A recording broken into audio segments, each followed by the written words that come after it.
What's going on in America today? Why are we over our heads in debt? Why can't the politicians bring debt under control? Why are so many people, often both parents now, working at low-paying, dead-end jobs and still making do with less? What's the future of the American economy and way of life? Why does the government tell us inflation is low when the buying power of our paychecks is declining at an alarming rate? Only a generation ago, bread was a quarter, and you could get a new car for $19.95. The problem is that since 1864, we've had a debt-based banking system. All our money is based on government debt. We cannot extinguish government debt without extinguishing our money supply. That's why talk of paying off the national debt without reforming our banking system is an impossibility.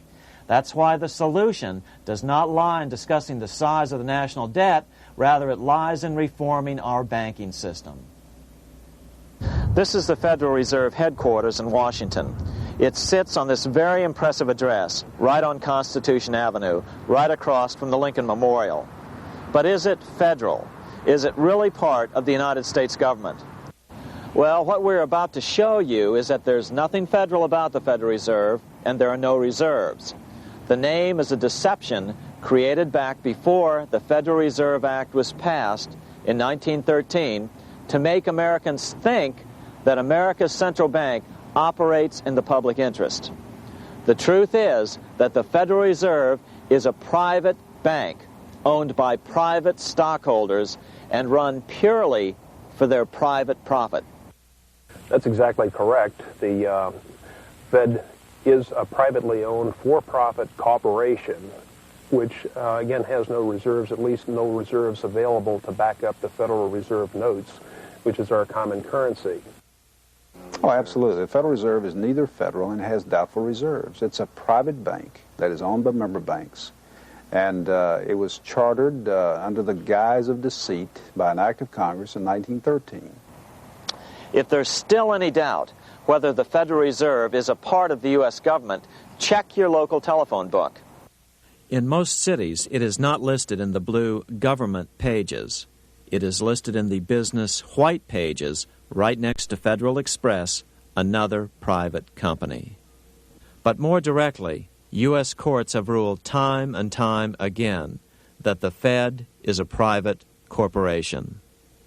Why can't Congress do something about the Fed? Most members of Congress just don't understand the system, and the few who do are afraid to speak up. For example, initially a veteran congressman from Chicago asked us if he could be interviewed for this video. However, both times our camera crew arrived at his office to do the interview, this was all we were able to film. The congressman never appeared, and eventually decided he no longer wanted to participate. But a few others in Congress have been bolder over the years. Here are 3 quick examples. In 1923, Representative Charles A. Lindbergh, a Republican from Minnesota, and father of the famed aviator Lucky Lindy, put it this way: the financial system has been turned over to the Federal Reserve Board. That board administers the finance system by authority of a purely profiteering group. The system is private, conducted for the sole purpose of obtaining the greatest possible profits from the use of other people's money. One of the most outspoken critics in Congress of the Fed was the former chairman of the House Banking and Currency Committee during the Great Depression years. Lewis T. McFadden, Republican of Pennsylvania, said in 1932, "We have in this country one of the most corrupt institutions the world has ever known. I refer to the Federal Reserve Board. This evil institution has impoverished the people of the United States and has practically bankrupted our government. It has done this through the corrupt practices of the moneyed vultures who control it." Senator Barry Goldwater was a frequent critic of the Fed. Most Americans have no real understanding of the operation of the international moneylenders. The accounts of the Federal Reserve System have never been audited. It operates outside the control of Congress and manipulates the credit of the United States.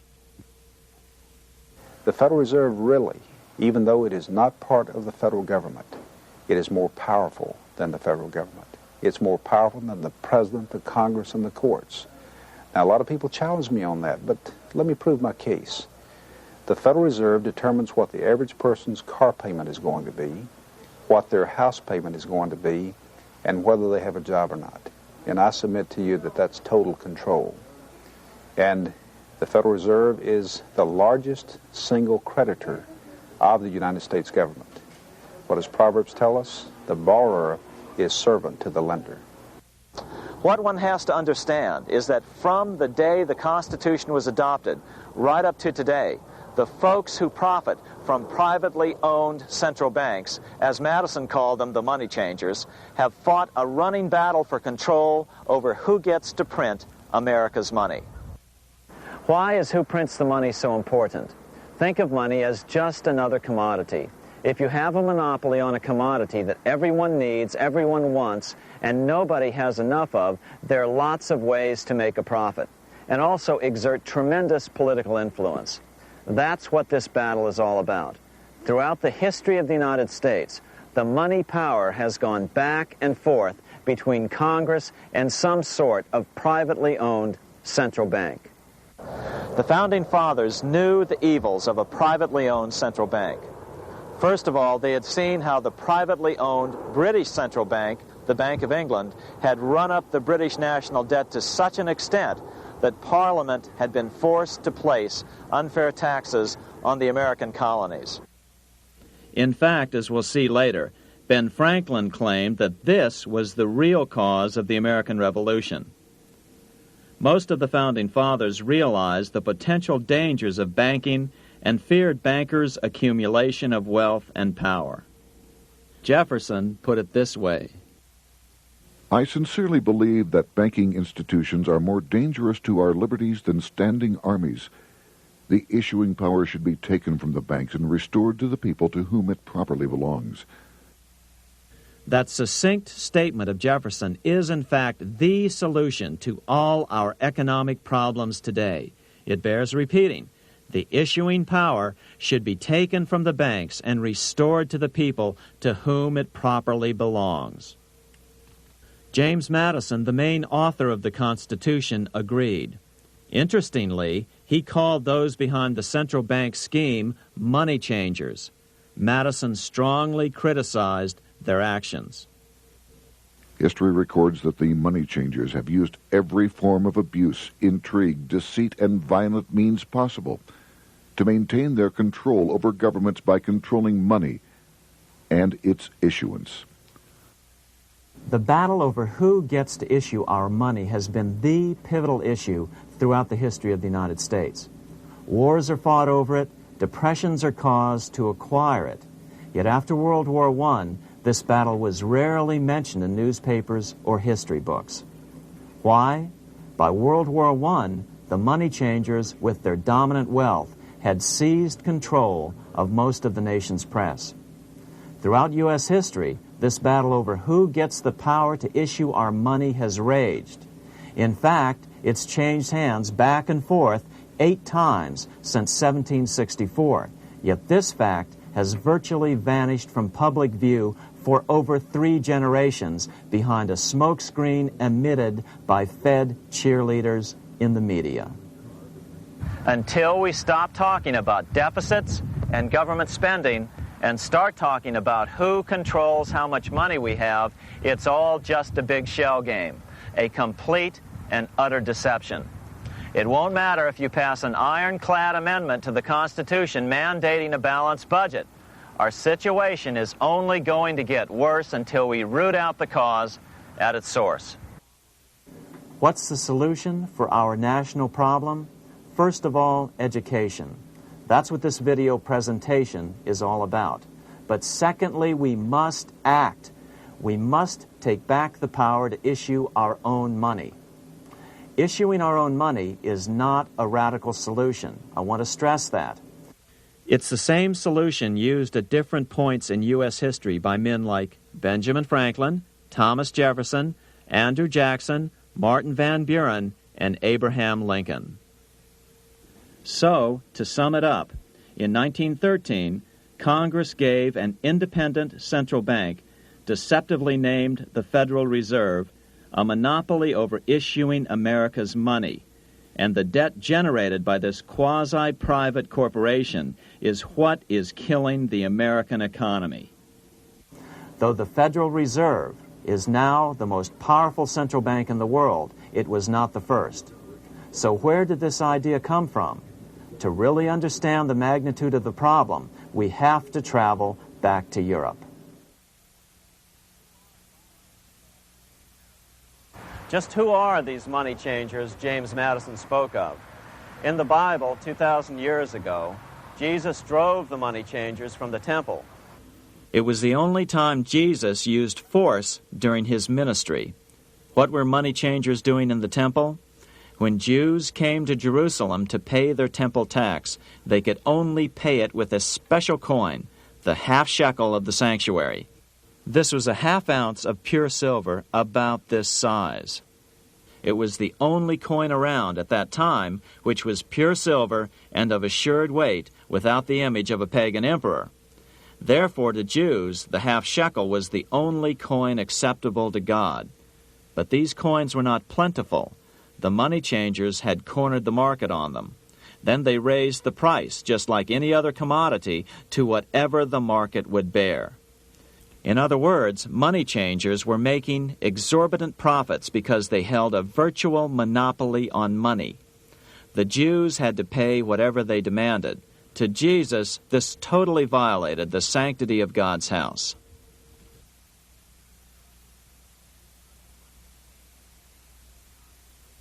But the money-changing scam did not originate in Jesus' day. 200 years before Christ, Rome was having trouble with money changers.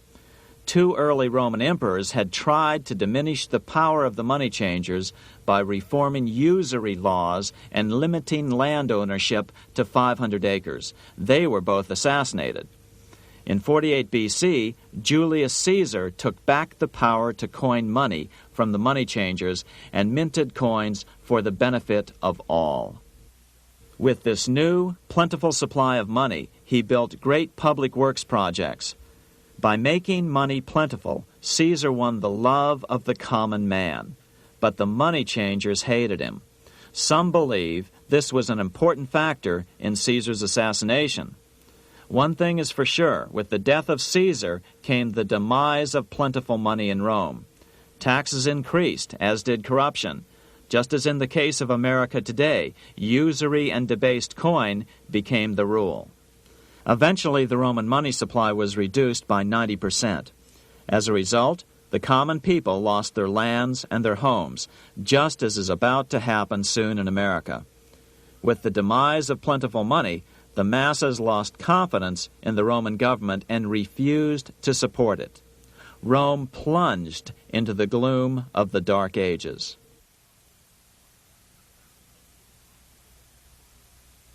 A 1,000 years after the death of Christ, money changers, those who loan out and manipulate the quantity of money, were active in medieval England. In fact, they were so active that acting together, they could manipulate the entire English economy. These were not bankers per se. The money changers generally were the goldsmiths. They were the first bankers because they started keeping other people's gold for safekeeping in their vaults. The first paper money was merely a receipt for gold left at the goldsmith. Paper money caught on because it was more convenient than carrying around a lot of heavy gold and silver coins. Eventually, goldsmiths noticed that only a small fraction of the depositors ever came in and demanded their gold at any one time. Goldsmiths started cheating on the system. They discovered that they could print more money than they had gold, and usually no one would be the wiser. Then they could loan out this extra money and collect interest on it. This was the birth of fractional reserve banking. That is, loaning out many times more money than you have assets on deposit. So, if $1,000 in gold were deposited with them, they could loan out about $10,000 in paper money and draw interest payments on it, and no one would ever discover the deception. By this means, goldsmiths gradually accumulated more and more wealth and used this wealth to accumulate more and more gold. Today, this practice of loaning out more money than there are reserves is known as fractional reserve banking. Every bank in the United States is allowed to loan out at least 10 times more money than they actually have. That's why they get rich on charging, let's say, 8% interest. It's not really 8% per year, which is their income. It's 80%. That's why bank buildings are always the largest in town. But does that mean that all interest or all banking should be illegal? Hardly. In the Middle Ages, canon law, the law of the Catholic Church, forbade charging interest on loans. This concept followed the teachings of Aristotle and St. Thomas Aquinas. They taught that the purpose of money was to serve the members of society, to facilitate the exchange of goods needed to lead a virtuous life. Interest, in their belief, hindered this purpose by putting an unnecessary burden on the use of money. In other words, interest was contrary to reason and justice. Reflecting church law in the Middle Ages, Europe forbade charging interest on loans and made it a crime called usury. As commerce grew, and therefore opportunities for investment arose in the late Middle Ages, it came to be recognized that to loan money had a cost for the lender, both in risk and in lost opportunity. So some charges were allowed, but not interest per se. But all moralists, no matter what religion, condemn fraud, oppression of the poor, and injustice as clearly immoral. As we will see, fractional reserve lending is rooted in a fraud, results in widespread poverty, and reduces the value of everyone else's money. The ancient goldsmiths discovered that extra profits could be made by rowing the economy between easy money and tight money. When they made money easier to borrow, then the amount of money in circulation expanded. Money was plentiful. People took out more loans to expand their businesses. But then the money changers would tighten the money supply. They would make loans more difficult to get. What would happen? Just what happens today. A certain percentage of people could not repay their previous loans and could not take out new loans to repay the old ones. Therefore, they went bankrupt and had to sell their assets to the goldsmiths for pennies on the dollar. The same thing is still going on today. Only today, we call this rowing of the economy up and down the business cycle.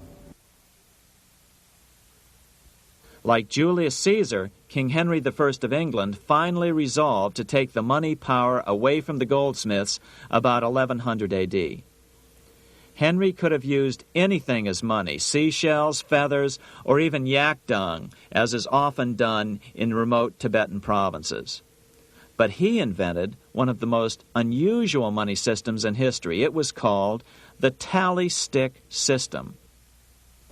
Here I have one of the few surviving examples of this form of British money, which lasted 726 years until 1826, a tally stick. The tally system was adopted to avoid the monetary manipulation of the goldsmiths. Tally sticks were money fabricated out of sticks of polished wood. Notches were cut along one edge of the stick to indicate the denominations. Then the stick was split lengthwise through the notches so that both pieces still had a record of the notches. The king kept one half to protect against counterfeiting. Then he would spend the other half into the economy, and they would circulate as money. This particular tally stick is huge. It represented 25,000 pounds. One of the original stockholders in the Bank of England purchased his original shares with this stick.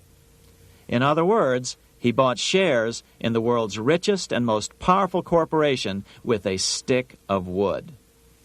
It's ironic that after its formation in 1694, the Bank of England attacked the tally stick system because it was money outside the power of the money changers, just as King Henry had wanted it to be. Why do people accept sticks of wood for money? That's a great question. Throughout history, people traded anything they thought had value and used as money. You see, the secret is that money is only what people agree on to use as money. What's our paper money today? It's really just paper. But here's the trick. King Henry ordered that tally sticks had to be used to pay the king's taxes. This built-in demand for tally sticks immediately made them circulate and be accepted as money. And they worked well. In fact, no other form of money has worked so well for so long as tally sticks. Keep in mind, the British Empire was built under the tally stick system. The tally stick system succeeded despite the fact that the money changers constantly attacked it by offering the metal coin system as competition. In other words, metal coins never went completely out of circulation, but tally sticks hung on because they were good for the payment of taxes. Finally, in the 1500s, King Henry VIII relaxed the laws concerning usury, and the money changers wasted no time reasserting themselves. They quickly made their gold and silver money plentiful for a few decades. But when Queen Mary took the throne and tightened the usury laws again, the money changers renewed the hoarding of gold and silver coins, forcing the economy to plummet. When Queen Mary's sister, Queen Elizabeth I, took the throne, she was determined to regain control over English money. Her solution was to issue gold and silver coins from the public treasury and take the control over the money supply away from the money changers. Although control over money was not the only cause of the English Revolution in 1642, religious differences fueled the conflict. Monetary policy played a major role. Financed by the money changers, Oliver Cromwell finally overthrew King Charles, purged the Parliament, and put the king to death. The money changers were immediately allowed to consolidate their financial power. The result was that for the next 50 years, the money changers plunged Great Britain into a series of costly wars. They took over a square mile of property in the center of London, known as the City of London. This area today is still known as one of the 3 predominant financial centers of the world. Conflicts with the Stuart kings led the money changers in England to combine with those in the Netherlands to finance the invasion of William of Orange, who overthrew the Stuarts in 1688 and took the English throne.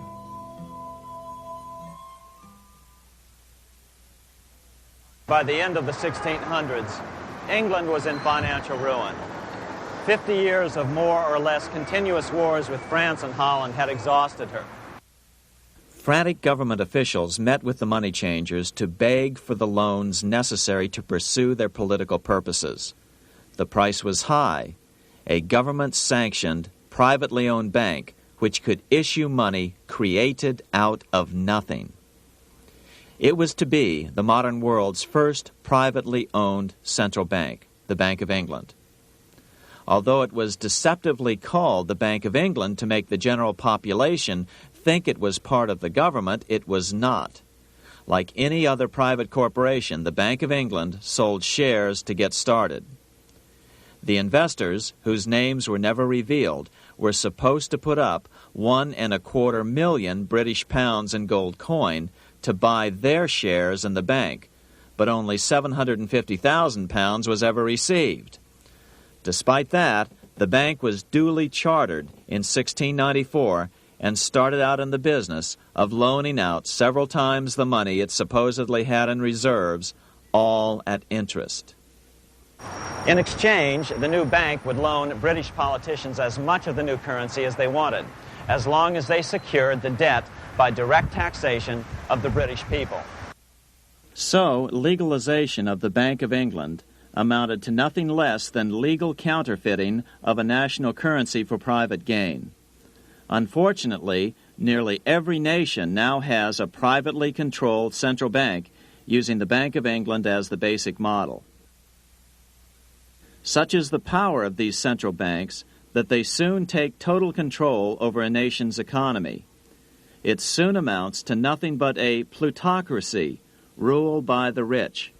It would be like putting control of the army in the hands of the mafia. The danger of tyranny would be extreme. Yes, we need central banks. No, we do not need them in private hands. The central bank scam is really a hidden tax. The nation sells bonds to the central bank to pay for things it does not have the political will to raise taxes to pay for. But the bonds are purchased with money the central bank creates out of nothing. More money in circulation makes your money worth less. The government gets as much money as it needs, and the people pay for it in inflation. The beauty of the plan is that not one person in 1,000 can figure it out because it's usually hidden behind complex-sounding economics gibberish. With the formation of the Bank of England, the nation was soon awash in money. Prices throughout the country doubled. Massive loans were granted for just about any wild scheme.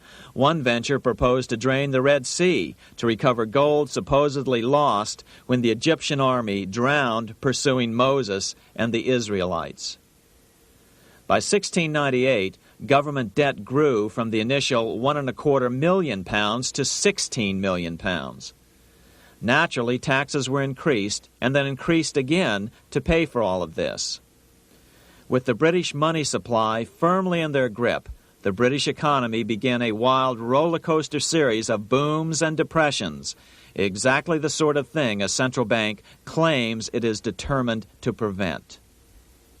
There are two things which I think are intrinsic not just to the Bank of England but to central banking generally. The first is an involvement in the formulation of monetary policy with the specific objective of achieving monetary stability. However, since the Bank of England took control, the British pound has rarely been stable. Now let's take a look at the role of the Rothschild family, the family said to be the wealthiest in the world.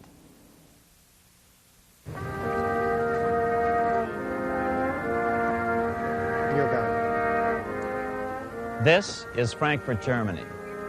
50 years after the Bank of England opened its doors, a goldsmith named Amschel Moses Bauer opened a coin shop, a counting house, in 1743. And over the door he placed a sign depicting a Roman eagle on a red shield. The shop became known as the Red Shield Firm, or in German, Rothschild. When his son, Amschel Meyer Bauer, inherited the business, he decided to change his name to Rothschild. Amschel soon learned that loaning money to governments and kings was more profitable than loaning to private individuals. Not only were the loans bigger, but they were secured by the nation's taxes. Mayer Rothschild had 5 sons. He trained them all in the skills of money creation, then sent them out to the major capitals of Europe to open branch offices of the family banking business. His first son, Amschel Meyer, stayed in Frankfurt to mind the hometown bank. His second son, Solomon, was sent to Vienna. His third son, Nathan, was clearly the most clever. He was sent to London at age 21 in 1798, 100 years after the founding of the Bank of England. His fourth son, Karl, went to Naples, and his fifth son, Jacob, went to Paris. In 1785, Mayer Amschel moved his entire family to this larger house, a 5-story dwelling he shared with the Schiff family. This house was known as the Green Shield. The Rothschilds and the Schiffs would play a central role in the rest of European financial history and in that of the United States. The Rothschilds broke into dealings with European royalty here at Wilhelmshof, the palace of the wealthiest man in Germany. In fact, the wealthiest monarch in all Europe, Prince William of Hesse-Kassel. At first, the Rothschilds were only helping William speculate in precious coins. But when Napoleon chased Prince William into exile, he sent £550,000, a gigantic sum at that time, to Nathan Rothschild in London with instructions for him to buy consols, British government bonds, also called government stock. But Rothschild used the money for his own purposes. With Napoleon on the loose, the opportunities of wartime investments were nearly limitless. William returned here sometime prior to the Battle of Waterloo in 1815. He summoned Rothschild and demanded his money back. The Rothschilds returned William's money with the interest the British consuls would have paid him had the investment actually been made. But the Rothschilds kept all the past profits they had made using William's money. Nathan Rothschild later bragged that in the 17 years he'd been in England, he'd increased his original £20,000 stake given to him by his father by 2,500 times. By cooperating within the family, the Rothschilds soon grew unbelievably wealthy. By the mid-1800s, they dominated all European banking and were certainly the wealthiest family in the world. They financed Cecil Rhodes, making it possible for him to establish a monopoly over the diamond and gold fields of South Africa. In America, they financed the Harrimans and railroads, the Vanderbilts and railroads and the press, and Carnegie in the steel industry, among many others. In fact, during World War I, J.P. Morgan was thought to be the richest man in America. But after his death, it was discovered that he was actually only a lieutenant of the Rothschilds. Once Morgan's will was made public, it was discovered that he owned only 19% of J.P. Morgan companies. By 1850, James Rothschild, the heir of the French branch of the family, was said to be worth 600 million French francs, 150 million more than all the other bankers in France put together. He built this mansion called Ferrier, just east of Paris. Wilhelm I, on seeing it, exclaimed, "Kings couldn't afford this. It could only belong to a Rothschild." Another 19th century French commentator put it this way: "There is but one power in Europe, and that is Rothschild." There is no evidence that their predominant standing in European or world finance has changed. Now let's take a look at the results the Bank of England had produced on the British economy and how that later was the root cause of the American Revolution.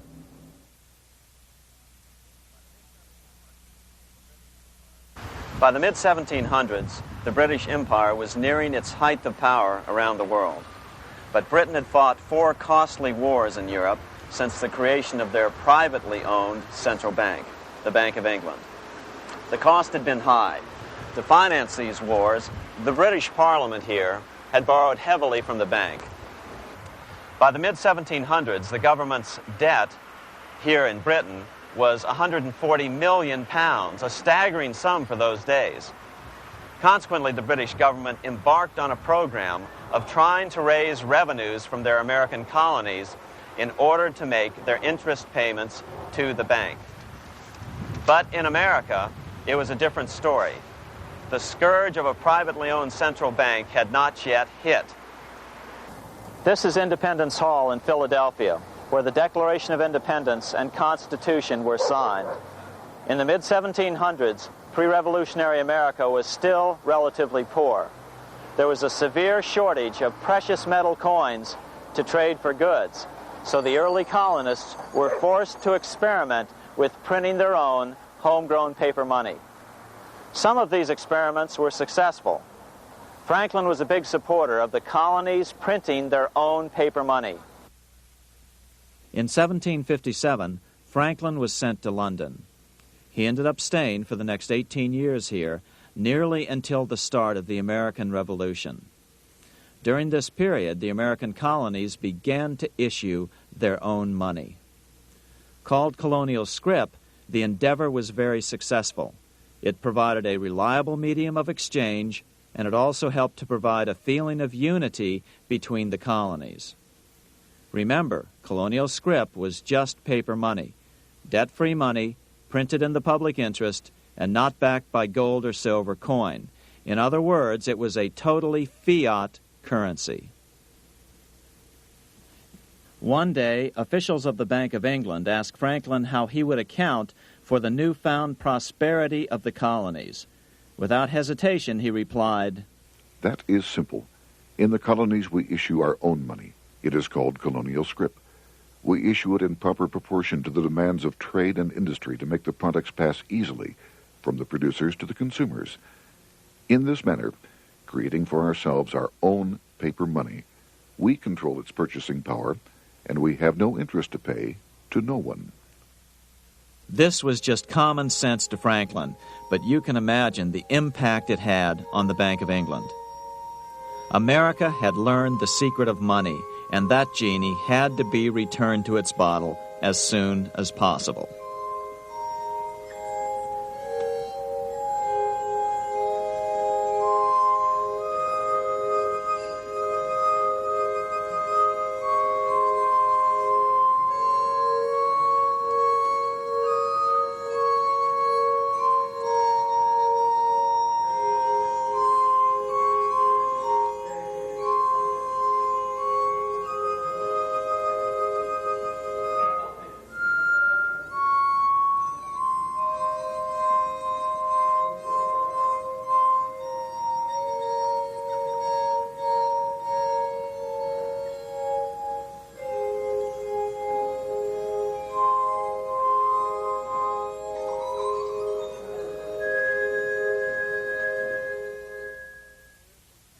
As a result, Parliament hurriedly passed the Currency Act of 1764. This prohibited colonial officials from issuing their own money and ordered them to pay all future taxes in gold or silver coins. In other words, it forced the colonies on a gold or silver standard. For those who still believe that a gold standard is the answer for America's current monetary problems, look what happened to America after that. Writing in his autobiography, Franklin said, "In 1 year, the conditions were so reversed that the era of prosperity ended and a depression set in to such an extent that the streets of the colonies were filled with unemployed." Franklin claims that this was even the basic cause for the American Revolution.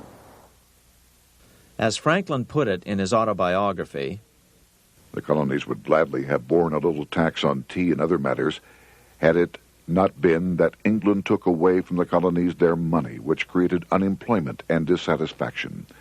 The inability of the colonists to get the power to issue their own money permanently out of the hands of George III and the international bankers was the prime reason for the Revolutionary War.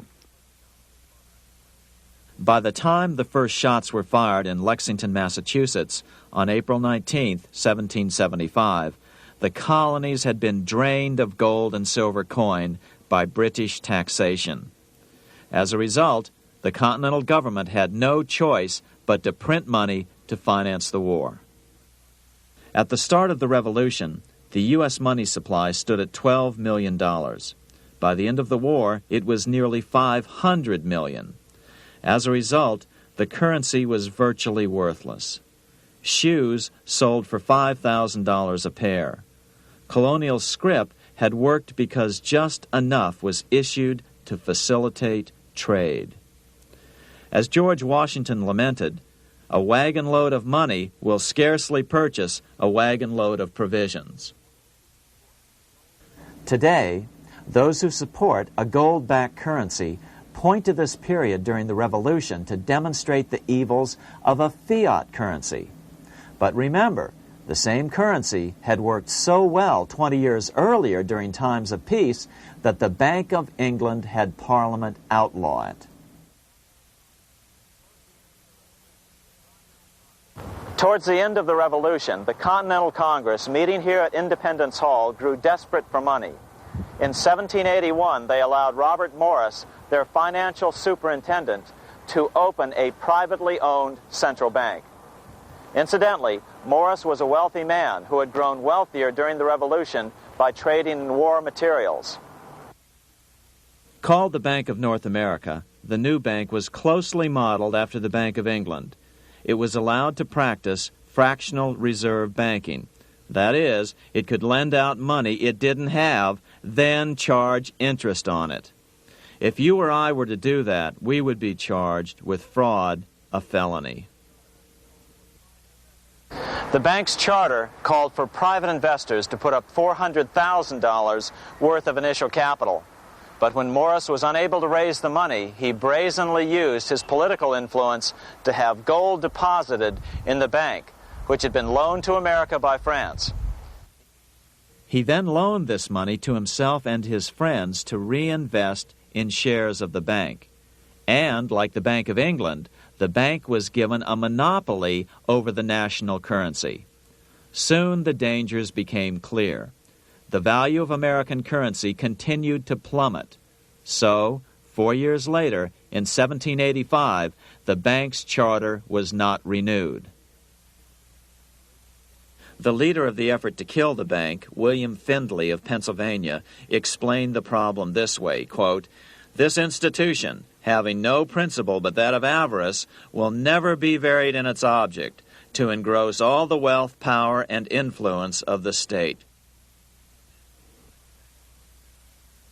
The men behind the Bank of North America, Alexander Hamilton, Robert Morris, and the bank's president, Thomas Whiling, did not give up. Only 6 years later, Hamilton, then Secretary of the Treasury, and his mentor, Morris, rammed a new privately owned central bank through the new Congress. Called the first bank of the United States, Thomas Whiling again served as the bank's president. The players were the same, only the name of the bank was changed.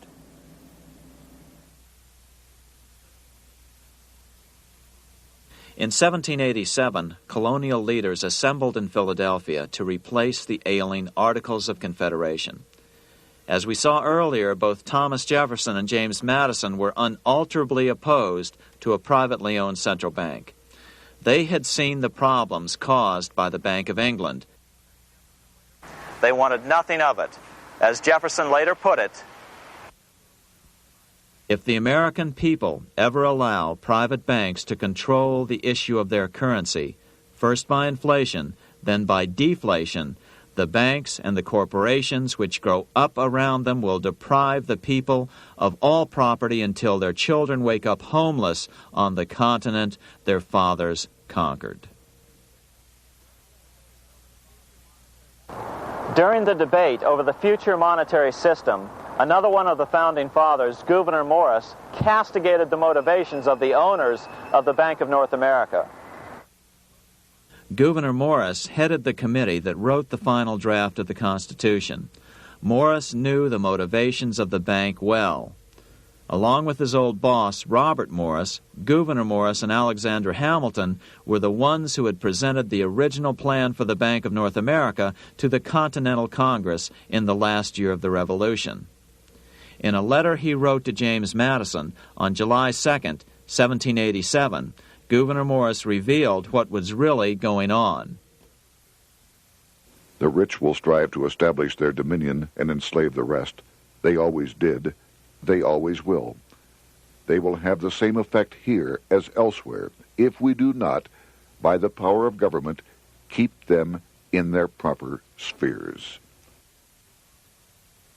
Despite the defection of Gouverneur Morris from the ranks of the bank, Hamilton, Robert Morris, Thomas Whiling, and their European backers were not about to give up.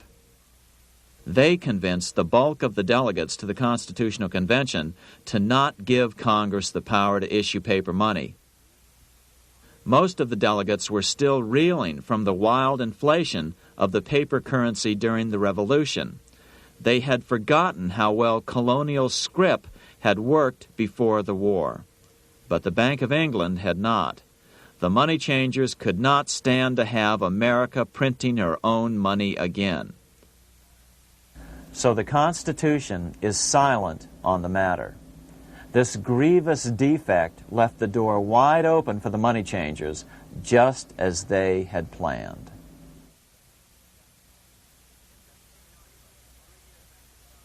In 1790, less than 3 years after the Constitution had been signed, the money changers struck again. The newly appointed first Secretary of the Treasury, Alexander Hamilton, proposed a bill to the Congress calling for a new, privately owned central bank. Coincidentally, that was the very year that Amschel Rothschild made his pronouncement from his flagship bank in Frankfurt. Let me issue and control a nation's money, and I care not who writes the laws. Alexander Hamilton was a tool of the international bankers, and he wanted to create the U.S. Bank, the BUS, or the Bank of the United States, and did so. Interestingly, one of Hamilton's first jobs after graduating from law school in 1782 was as an aide to Robert Morris, the head of the Bank of North America. In fact, the year before, Hamilton had written Morris a letter saying, "A national debt, if it is not excessive, will be to us a national blessing." A blessing to whom? After a year of intense debate, in 1791, Congress passed the bill and gave it a 20-year charter. The new bank was to be called the First Bank of the United States, or BUS. Here we are in front of the First Bank of the United States in Philadelphia. The bank was given a monopoly on printing U.S. currency, even though 80% of its stock would be held by private investors. The other 20% would be purchased by the U.S. government. But the reason was not to give the government a piece of the action. It was to provide the capital for the other 80% owners. As with the old Bank of North America and the Bank of England before that, the stockholders never paid the full amount for their shares. The U.S. government put up their initial $2 million in cash. Then the bank, through the old magic of fractional reserve lending, made loans to its charter investors so they could come up with the remaining $8 million of capital needed for this risk-free investment. Like the Bank of England, the name of the Bank of the United States was deliberately chosen to hide the fact that it was privately controlled. And like the Bank of England, the names of the investors in the bank were never revealed. Many years later, it was a common saying that the Rothschilds were the power behind the old Bank of the United States. The bank was sold to Congress as a way to bring stability to the banking system and eliminate inflation. So what happened? Over the first 5 years, the U.S. government borrowed $8.2 million from the Bank of the United States. In the same 5-year period, prices rose by 72%. Jefferson, as the new Secretary of State, watched the borrowing with sadness and frustration, unable to stop it. I wish it were possible to obtain a single amendment to our Constitution, taking from the federal government the power of borrowing. Millions of Americans feel the same way today. They watch in helpless frustration as the federal government borrows the American economy into oblivion. So, although it was called the First Bank of the United States, it was not the first attempt at a privately owned central bank in this country. As with the Bank of North America, the government put up most of the cash to get this private bank going, then the bankers loaned the money to each other to buy the remaining stock in the bank. It was a scam, plain and simple, and they wouldn't be able to get away with it for long. But first, we have to travel back to Europe to see how a single man was able to manipulate the entire British economy by obtaining the first news of Napoleon's final defeat.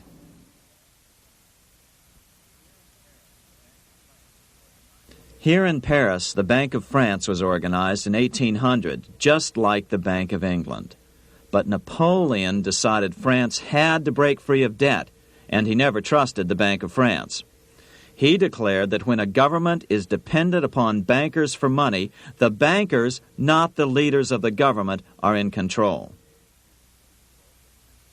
The hand that gives is above the hand that takes.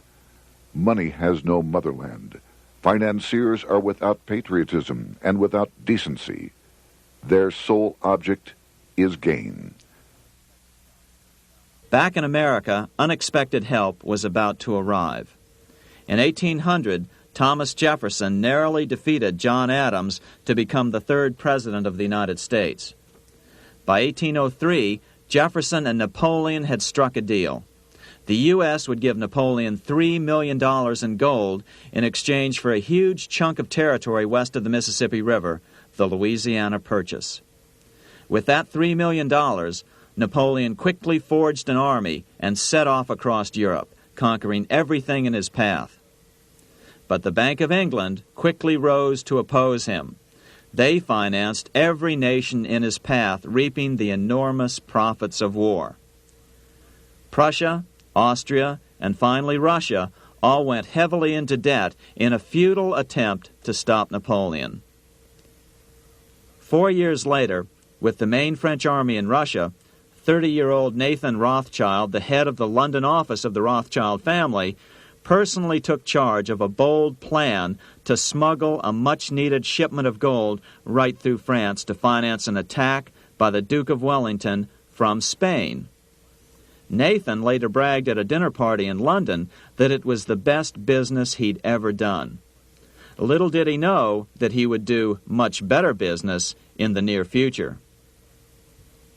Wellington's attacks from the south and other defeats eventually forced Napoleon to abdicate, and Louis XVIII was crowned king. Napoleon was exiled to Elba, a tiny island off the coast of Italy, supposedly exiled from France forever.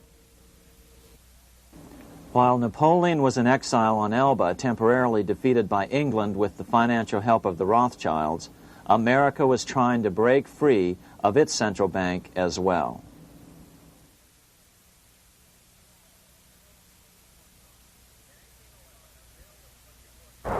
In 1811, a bill was put before Congress to renew the charter of the Bank of the United States. The debate grew very heated, and the legislatures of both Pennsylvania and Virginia passed resolutions asking Congress to kill the bank. The press corps of the day attacked the bank openly, calling it a great swindle, a vulture, a viper, and a cobra. Oh, to have an independent press once again in America. A congressman named P.B. Porter attacked the bank from the floor of Congress, saying if the bank's charter was renewed, Congress, quote, will have planted in the bosom of this Constitution a viper, which one day or another will sting the liberties of this country to the heart, close quote. Prospects didn't look that good for the bank. Some writers have even claimed that Nathan Rothschild warned that the United States would find itself involved in a most disastrous war if the bank's charter were not renewed. But it wasn't enough. When the smoke had cleared, the renewal bill was defeated by a single vote in the House and was deadlocked in the Senate. By now, America's fourth president, James Madison, was in the White House. Remember, Madison was a staunch opponent of the bank. His vice president, George Clinton, broke a tie in the Senate and sent the bank into oblivion. Within 5 months, England attacked the U.S., and the War of 1812 was on. But the British were still busy fighting Napoleon, and so the War of 1812 ended in a draw in 1814. Though the money changers were temporarily down, they were far from out. It would take them only another 2 years to bring back their bank bigger and stronger than ever.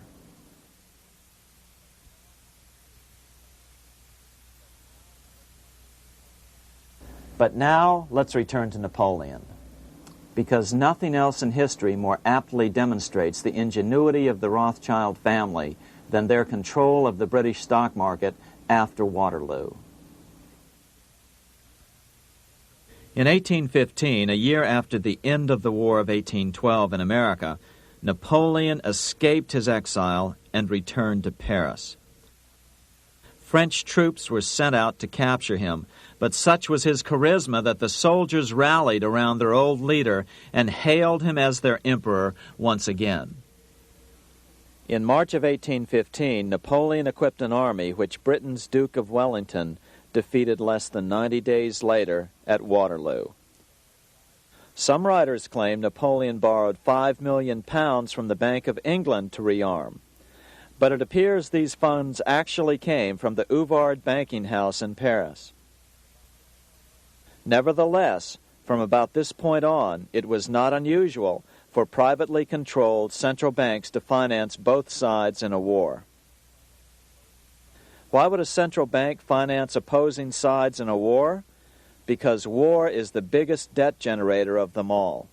A nation will borrow any amount for victory.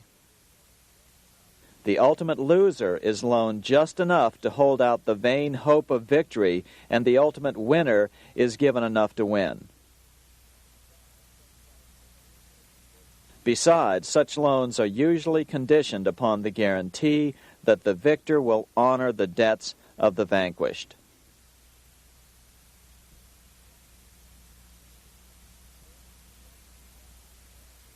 This is the Waterloo battlefield about 200 miles northeast of Paris in what today is Belgium. Here Napoleon suffered his final defeat, but not before thousands of French and Englishmen gave their lives on a steamy summer day in July of 1815. Right over there, on June 18, 1815, 74,000 French troops met 67,000 troops from Britain and other European nations. The outcome was certainly in doubt. In fact, had Napoleon attacked a few hours earlier, he would probably have won the battle. But no matter who won or lost, back in London, Nathan Rothschild planned to use the opportunity to try to seize control over the British stock and bond market and possibly even the Bank of England. Rothschild stationed a trusted agent, a man named Rothworth, on the north side of the battlefield, closer to the English Channel. Once the battle had been decided, Rothworth took off for the Channel. He delivered the news to Nathan Rothschild a full 24 hours before Wellington's own courier. Rothschild hurried to the stock market and took up his usual position in front of an ancient pillar. All eyes were on him. The Rothschilds had a legendary communications network. If Wellington had been defeated and Napoleon was loose on the continent again, Britain's financial situation would become grave indeed. Rothschild looked saddened. He stood there motionless, eyes downcast. Then suddenly he began selling. Other nervous investors saw that Rothschild was selling. It could only mean one thing. Napoleon must have won, Wellington must have lost. The market plummeted. Soon everyone was selling their consols, their British government bonds, and prices dropped sharply. But then Rothschild started secretly buying up the consols through his agents for only a fraction of their worth hours before. Myths, legends, you say? 100 years later, the New York Times ran a story which said that Nathan's grandson had attempted to secure a court order to suppress a book with this stock market story in it. The Rothschild family claimed the story was untrue and libelous, but the court denied the Rothschilds' request and ordered the family to pay all court costs. What's even more interesting about this story is that some authors claim that the day after the Battle of Waterloo, in a matter of hours, Nathan Rothschild came to dominate not only the bond market, but the Bank of England as well.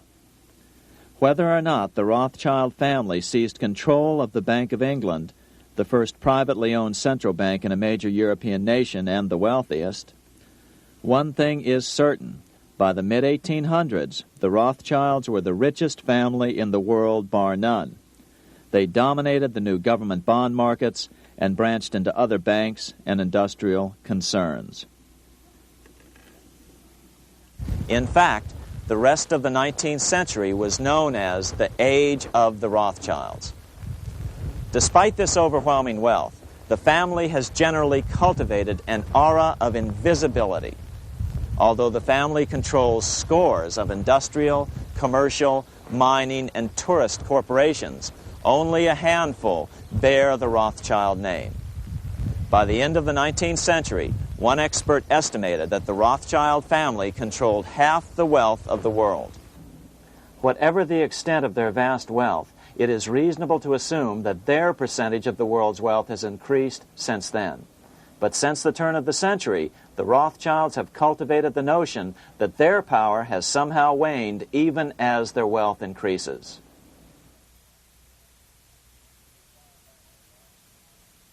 Meanwhile, back in Washington in 1816, just 1 year after Waterloo and Rothschild's alleged takeover of the Bank of England, the American Congress passed a bill permitting yet another privately owned central bank. This bank was called the Second Bank of the United States. The new bank's charter was a copy of the previous bank's. The U.S. government would own 20% of the shares of the bank. Of course, the federal share was paid by the Treasury up front into the bank's coffers. Then, through the magic of fractional reserve lending, it was transformed into loans to private investors who then bought the remaining 80% of the shares. Just as before, the primary stockholders remained a secret. But it is known that the largest block of shares, about 1/3 of the total, were sold to foreigners. As one observer put it, it is certainly no exaggeration to say that the Second Bank of the United States was rooted as deeply in Britain as it was in America. So, by 1816, some authors claim the Rothschilds had taken control over the Bank of England and backed a new, privately owned central bank in America as well.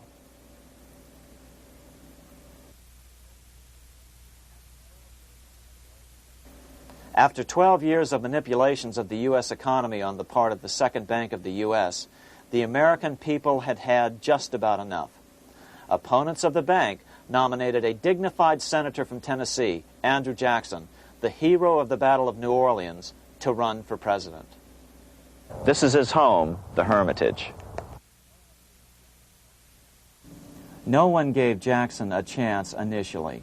The bank had long ago learned how the political process could be controlled with money. To the surprise and dismay of the money changers, Jackson was swept into office in 1828. Jackson was determined to kill the bank at the first opportunity and wasted no time in trying to do so. But the bank's 20-year charter didn't come up for renewal until 1836, the last year of his second term, if he could survive that long. During his first term, Jackson contented himself with rooting out the bank's many minions from government service. He fired 2,000 of the 11,000 employees of the federal government. In 1832, with his re-election approaching, the bank struck an early blow, hoping Jackson would not want to stir up controversy. They asked Congress to pass a renewal bill 4 years early. Naturally, Congress complied, then sent it to the president for signing. But Jackson weighed in with both feet. Old Hickory, never a coward, vetoed the bill. His veto message is one of the great American documents. It clearly lays out the responsibility of the American government towards its citizens, rich and poor. It is not our own citizens only who are to receive the bounty of our government. More than 8 millions of the stock of this bank are held by foreigners. Is there no danger to our liberty and independence in a bank that in its nature has so little to bind it to our country? Controlling our currency, receiving our public monies, and holding thousands of our citizens' independence would be more formidable and dangerous than a military power of the enemy. If government would confine itself to equal protection and, as heaven does its rains, shower its favor alike on the high and the low, the rich and the poor, it would be an unqualified blessing. In the act before me, there seems to be a wide and unnecessary departure from these just principles. Later that year, in July 1832, Congress was unable to override Jackson's veto. Now Jackson had to stand for re-election. Jackson took his argument directly to the people. For the first time in U.S. history, Jackson took his presidential campaign on the road. Before then, presidential candidates stayed at home and looked presidential. His campaign slogan was "Jackson and no bank." The National Republican Party ran Senator Henry Clay against Jackson. Despite the fact that the bankers poured over $3 million into Clay's campaign, Jackson was reelected by a landslide in November of 1832. Despite his presidential victory, Jackson knew the battle was only beginning. "The hydra of corruption is only scotched, not dead," said the newly elected president. Jackson ordered his new Secretary of Treasury, Lewis McLean, to start removing the government's deposits from the second bank and start placing them in state banks. But McLean refused to do so. Jackson fired him and appointed William J. Duane as the new Secretary of the Treasury. Duane also refused to comply with the president's requests, and so Jackson fired him as well and then appointed Roger B. Taney to the office. Taney did withdraw government funds from the bank starting on October 1st, 1833. Jackson was jubilant. "I have it chained. I'm ready with screws to draw every tooth and then the stumps." But the bank was not yet done fighting. Its head, Nicholas Biddle, used his influence to get the Senate to reject Taney's nomination. Then, in a rare show of arrogance, Biddle threatened to cause a depression if the bank was not rechartered.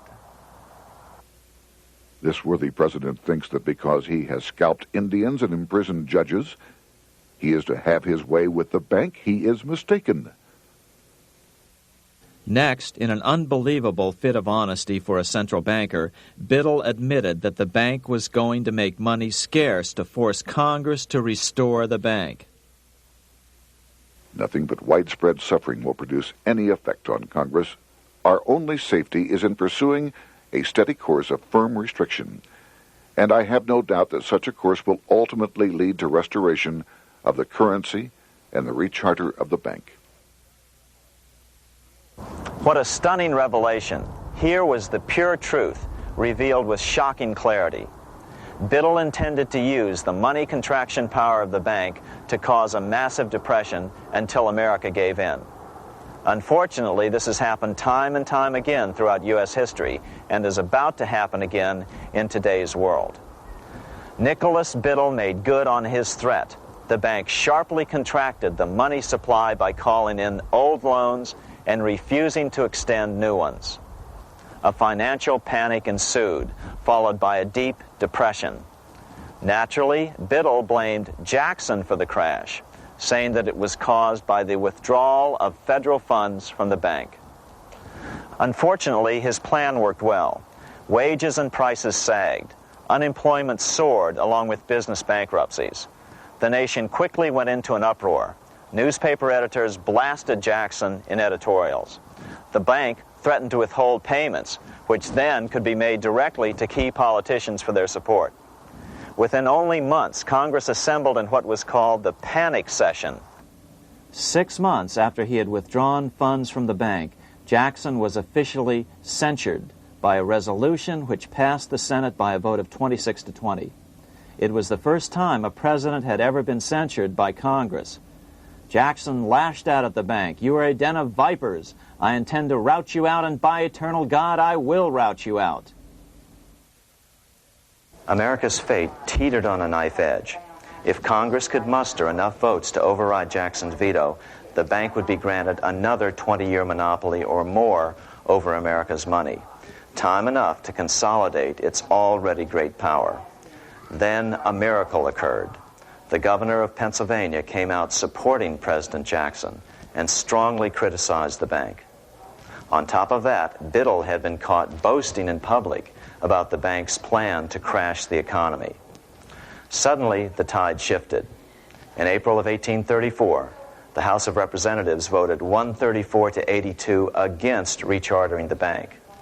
This was followed up by an even more lopsided vote to establish a special committee to investigate whether the bank had caused the crash.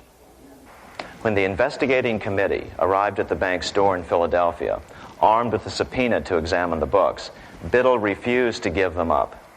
Nor would he allow inspection of correspondence with congressmen relating to their personal loans and advances he'd made to them.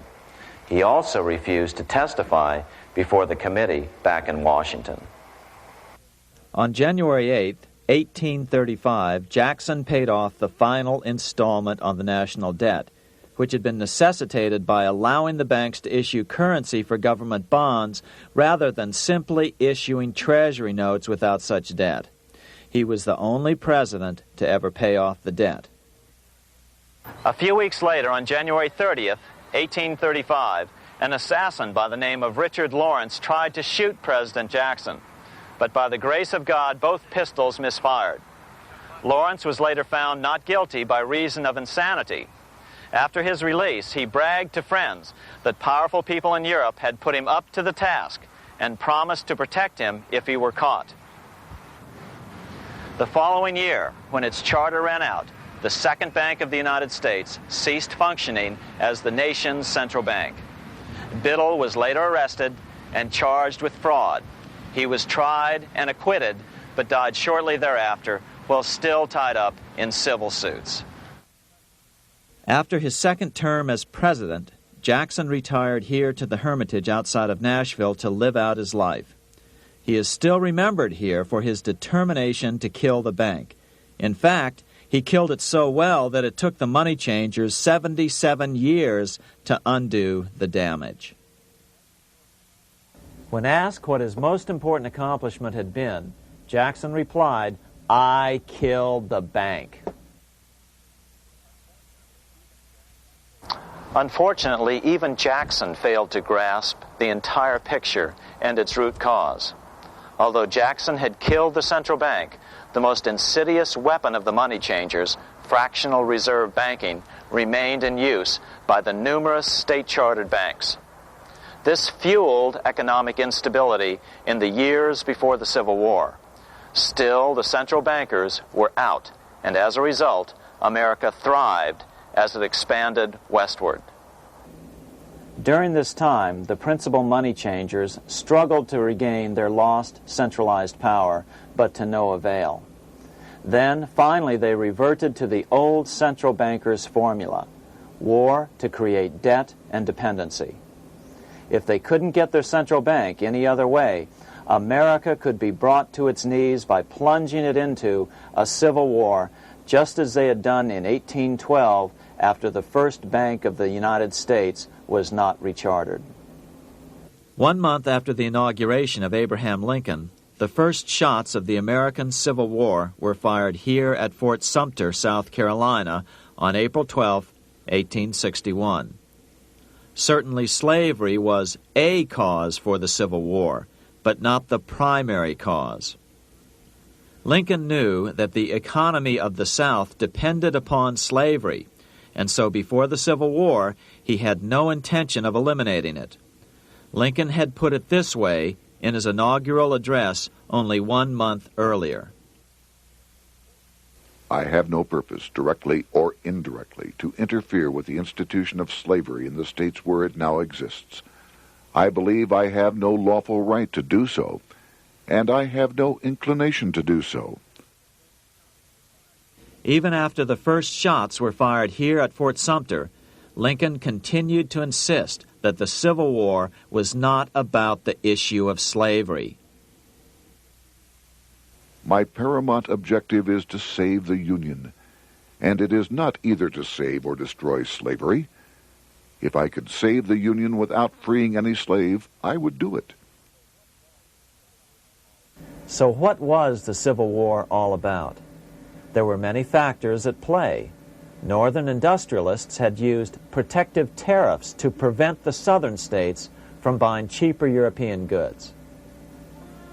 Europe retaliated by stopping cotton imports from the South. The southern states were in a double financial bind. They were forced to pay more for most of the necessities of life while their income from cotton exports plummeted. The South was angry. But there were other factors at work. The money changers were still stung by America's withdrawal from their control 25 years earlier. Since then, America's wildcat economy had made the nation rich, a bad example for the rest of the world. The central bankers now saw an opportunity to split the rich new nation, to divide and conquer by war. Was this just some sort of wild conspiracy theory at the time? Well, let's take a look at what a well-placed observer of the scene had to say at the time. His name was Otto von Bismarck, Chancellor of Germany, the man who united the German states a few years later. The division of the United States into federations of equal force was decided long before the Civil War by the high financial powers of Europe. These bankers were afraid that the United States, if they remained as one bloc and as one nation, would attain economic and financial independence which would upset their financial domination over the world. Within months after the first shots here at Fort Sumter, the central bankers loaned Napoleon III of France, the nephew of the Waterloo Napoleon, 210 million francs to seize Mexico and station troops along the southern border of the U.S., taking advantage of their war to violate the Monroe Doctrine and return Mexico to colonial rule.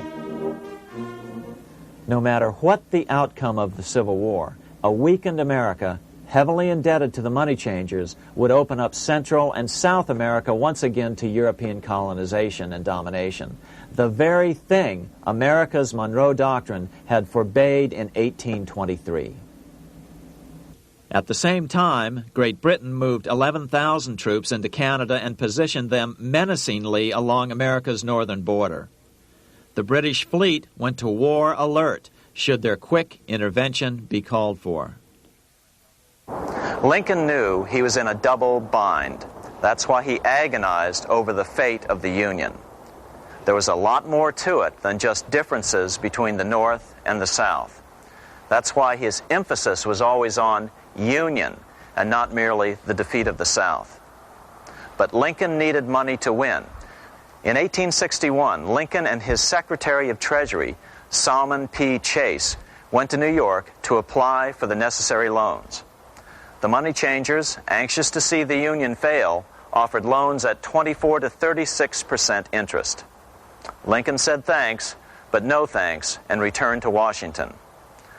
Lincoln sent for an old friend, Colonel Dick Taylor of Chicago, and put him on the problem of financing the war. During one meeting, Lincoln asked Taylor what he'd discovered. Taylor put it this way. Why, Lincoln, that is easy. Just get Congress to pass a bill authorizing the printing of full legal tender treasury notes, and pay your soldiers with them, and go ahead and win your war with them also. When Lincoln asked if the people of the United States would accept the notes, Taylor said, "The people, or anyone else, will not have any choice in the matter if you make them full legal tender. They will have the full sanction of the government and be just as good as any money, as Congress is given that express right by the Constitution." So that's exactly what Lincoln did. In 1862-63, he printed up $450 million worth of the new bills. In order to distinguish them from other banknotes in circulation, he printed them in green ink on the back side. That's why the notes were called greenbacks. With this new money, Lincoln paid the troops and bought their supplies. During the course of the war, nearly $450 million worth of greenbacks were printed at no interest to the federal government. Lincoln understood who was really pulling the strings and what was at stake for the American people. This is how he explained his rationale. The government should create, issue, and circulate all the currency and credit needed to satisfy the spending power of the government and the buying power of consumers. The privilege of creating and issuing money is not only the supreme prerogative of government, but it is the government's greatest creative opportunity. By the adoption of these principles, the taxpayers will be saved immense sums of interest. Money will cease to be master and become the servant of humanity. A truly incredible editorial in the London Times explained the central bankers' attitude towards Lincoln's greenbacks. If this mischievous financial policy, which has its origins in North America, shall become indurated down to a fixture, then That government will furnish its own money without cost. It will pay off debts and be without debt. It will have all the money necessary to carry on its commerce. It will become prosperous without precedent in the history of the world. The brains and wealth of all countries will go to North America. That country must be destroyed, or it will destroy every monarchy on the globe. The scheme was effective, so effective that the next year, 1863, with Federal and Confederate troops beginning to mass for the decisive battle of the Civil War, and the Treasury in need of further congressional authority to issue more greenbacks, Lincoln allowed the bankers to push through the National Bank Act. These new national banks would operate under a virtual tax-free status and collectively had the exclusive monopoly power to create the new form of money, banknotes. Though greenbacks continued to circulate, their numbers were not increased. But most importantly, from this point on, the entire U.S. money supply would be created out of debt by bankers buying U.S. government bonds and issuing them for reserves for banknotes. As historian John Kenneth Galbraith explained it, in numerous years following the war, the federal government ran a heavy surplus. It could not, however, pay off its debt, retire its securities, because to do so meant there would be no bonds to back the national banknotes. To pay off the debt was to destroy the money supply. later in 1863, Lincoln got some unexpected help from Tsar Alexander II of Russia. The Tsar, like Bismarck in Germany, knew what the international money changers were up to and had steadfastly refused to let them set up a central bank in Russia. If America survived and was able to remain out of their clutches, the Tsar's position would remain secure. If the bankers were successful at dividing America and giving the pieces back to Great Britain and France, both nations under control of their central banks, eventually they would threaten Russia again. So the Tsar gave orders that if either England or France actively intervened and gave aid to the South, Russia would consider such action as a declaration of war. He did the same with part of his Pacific Fleet and sent them to port in San Francisco. Lincoln was reelected the next year, 1864. Had he lived, he would surely have killed the national bank's money monopoly extracted from him during the war. On November 21, 1864, he wrote a friend the following. The money power preys upon the nation in times of peace and conspires against it in times of adversity. It is more despotic than monarchy, more insolent than autocracy, more selfish than bureaucracy. Shortly before Lincoln was murdered, his former Secretary of Treasury, Salmon P. Chase, bemoaned his role in helping secure the passage of the National Banking Act only 1 year earlier. My agency in promoting the passage of the National Banking Act was the greatest financial mistake in my life. It has built up a monopoly which affects every interest in the country. On April 14, 1865, 41 days after his second inauguration and just 5 days after Lee surrendered to Grant at Appomattox, Lincoln was shot by John Wilkes Booth at Ford's Theater. Bismarck, Chancellor of Germany, lamented the death of Abraham Lincoln. The death of Lincoln was a disaster for Christendom. There was no man in the United States great enough to wear his boots. I fear that foreign bankers, with their craftiness and tortuous tricks, will entirely corrupt the exuberant riches of America and use it systematically to corrupt modern civilization. They will not hesitate to plunge the whole of Christendom into wars and chaos in order that the earth should become their inheritance.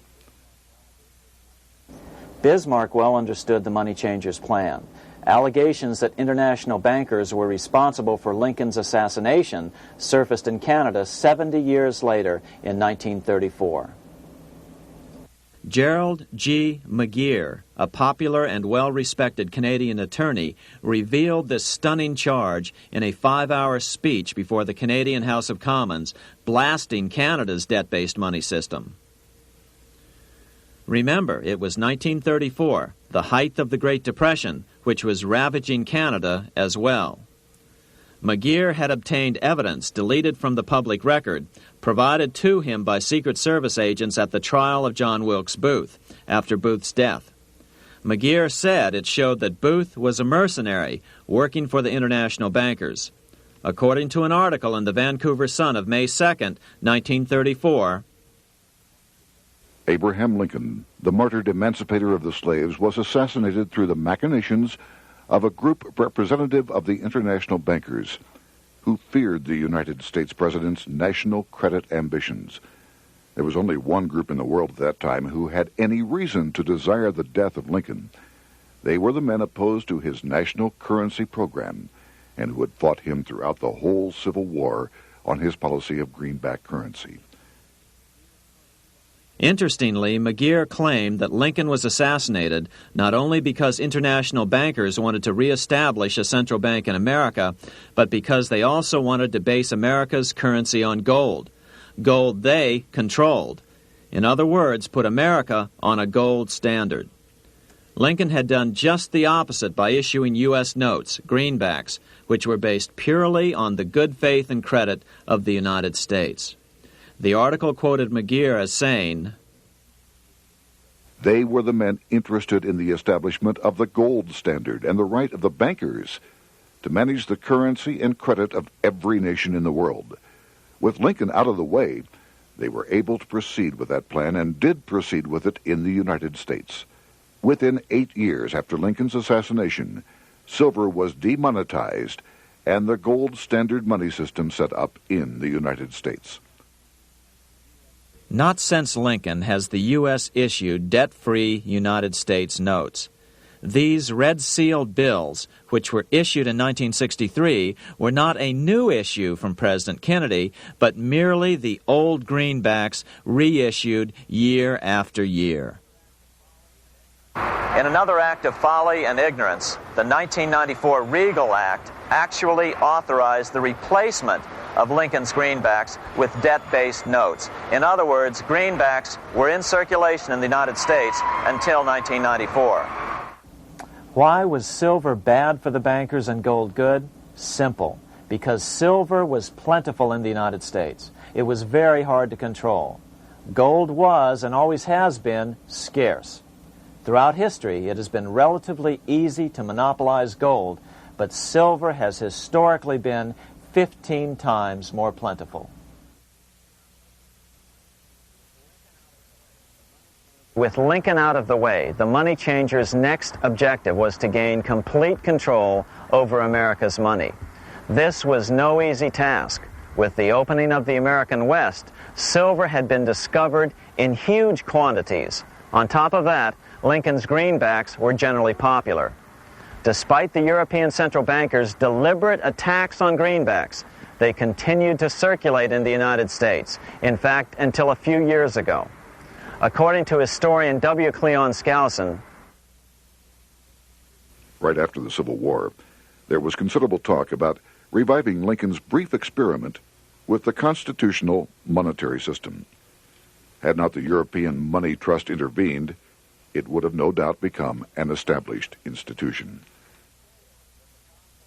it is clear that the concept of America printing her own debt-free money sent shockwaves throughout the European central banking elite. They watched with horror as Americans clamored for more greenbacks. They may have killed Lincoln, but support for his monetary ideas grew.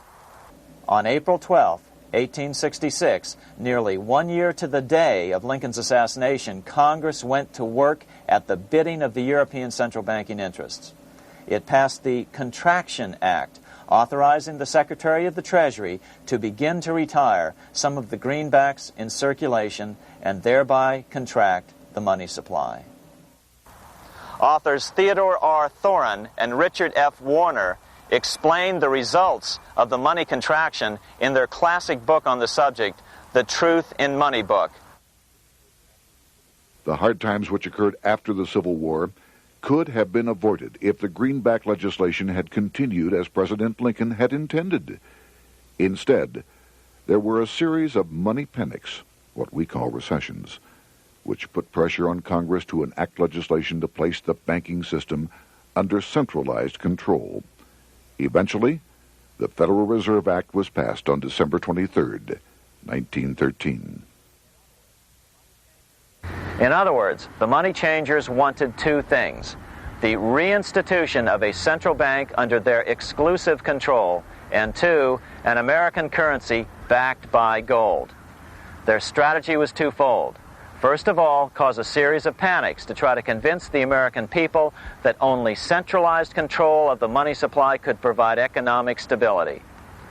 And secondly, remove so much money from the system that most Americans would be so desperately poor that they either wouldn't care or would be too weak to oppose the bankers.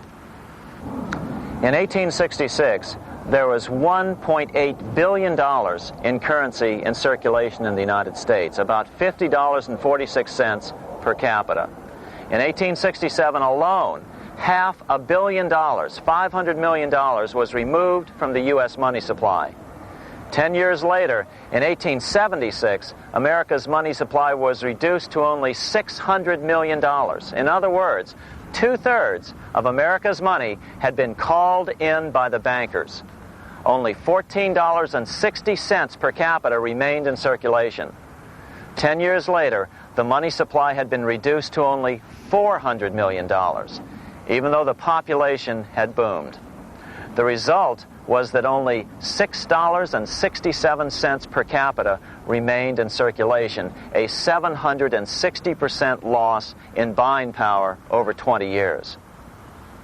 Today, economists try to sell the idea that recessions and depressions are a natural part of something they call the business cycle.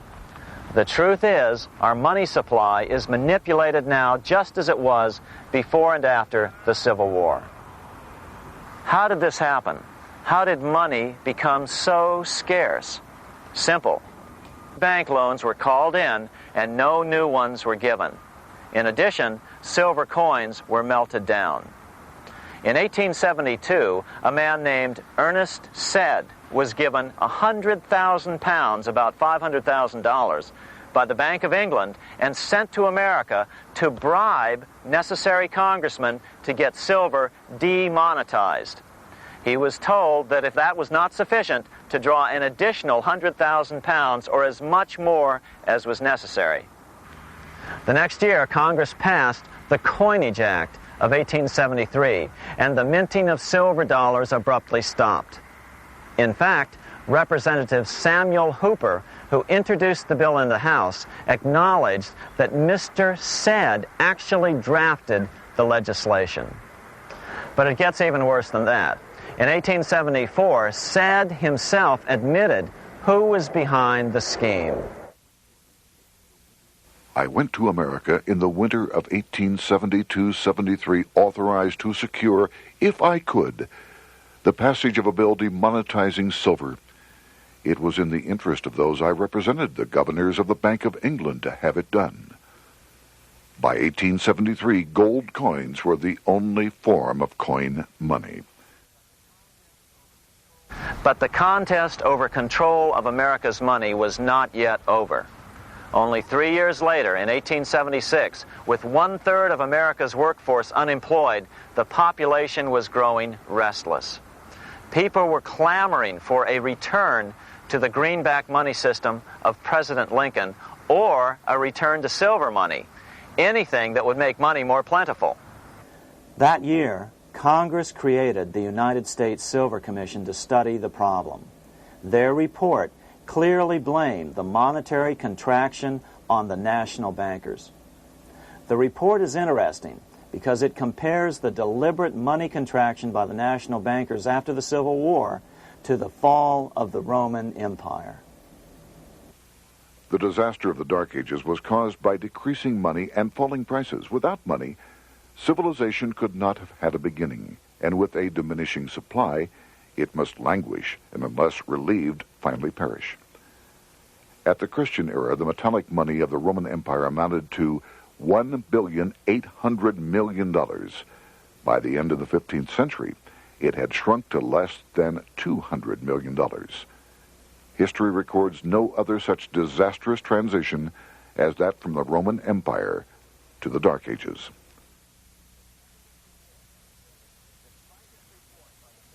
Despite this report by the Silver Commission, Congress took no action. The next year, 1877, riots broke out from Pittsburgh to Chicago. The torches of starving vandals lit up the sky. The bankers huddled to decide what to do. They decided to hang on. Now that they were back in control to a certain extent, they were not about to give it up. At the meeting of the American Bankers Association that year, they urged their membership to do everything in their power to put down the notion of a return to greenbacks. The ABA Secretary, James Buell, authored a letter to the members which blatantly called on the banks to subvert not only Congress, but the press. It is advisable to do all in your power to sustain such prominent daily and weekly newspapers, especially the agricultural and religious press, as will oppose the greenback issue of paper money, and that you will also withhold patronage from all applicants who are not willing to oppose the government issue of money. To repeal the act creating banknotes or to restore to circulation the government issue of money will be to provide the people with money and will therefore seriously affect our individual profits as bankers and lenders. See your congressman at once and engage him to support our interest that we may control legislation. As political pressure mounted in Congress for change, the press tried to turn the American people away from the truth. The New York Tribune put it this way on January 10th, 1878. "The capital of the country is organized at last, and we will see whether Congress will dare to fly in its face." But it didn't work entirely. On February 28, 1878, Congress passed the Sherman Law, allowing the minting of a limited number of silver dollars, ending the 5-year hiatus. This did not end gold backing of the currency, however, nor did it completely free silver. Previous to 1873, anyone who brought silver to the U.S. Mint could have it struck into silver dollars free of charge. No longer. But at least some money began to flow back into the economy again. With no further threat to their control, the bankers loosened up on loans, and the post-Civil War depression was finally ended. 3 years later, the American people elected Republican James Garfield president. Garfield understood how the economy was being manipulated. As a congressman, he had been chairman of the Appropriations Committee and was a member of Banking and Currency. After his inauguration, he slammed the money changers publicly in 1881. Whoever controls the volume of money in any country is absolute master of all industry and commerce. And when you realize that the entire system is very easily controlled, one way or another, by a few powerful men at the top, you will not have to be told how periods of inflation and depression originate. Unfortunately, within a few weeks of making this statement, on July 2nd of 1881, President Garfield was assassinated.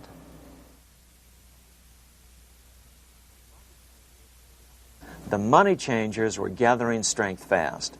They began a periodic fleecing of the flock, as they called it, by creating economic booms followed by further depressions so they could buy up thousands of homes and farms for pennies on the dollar.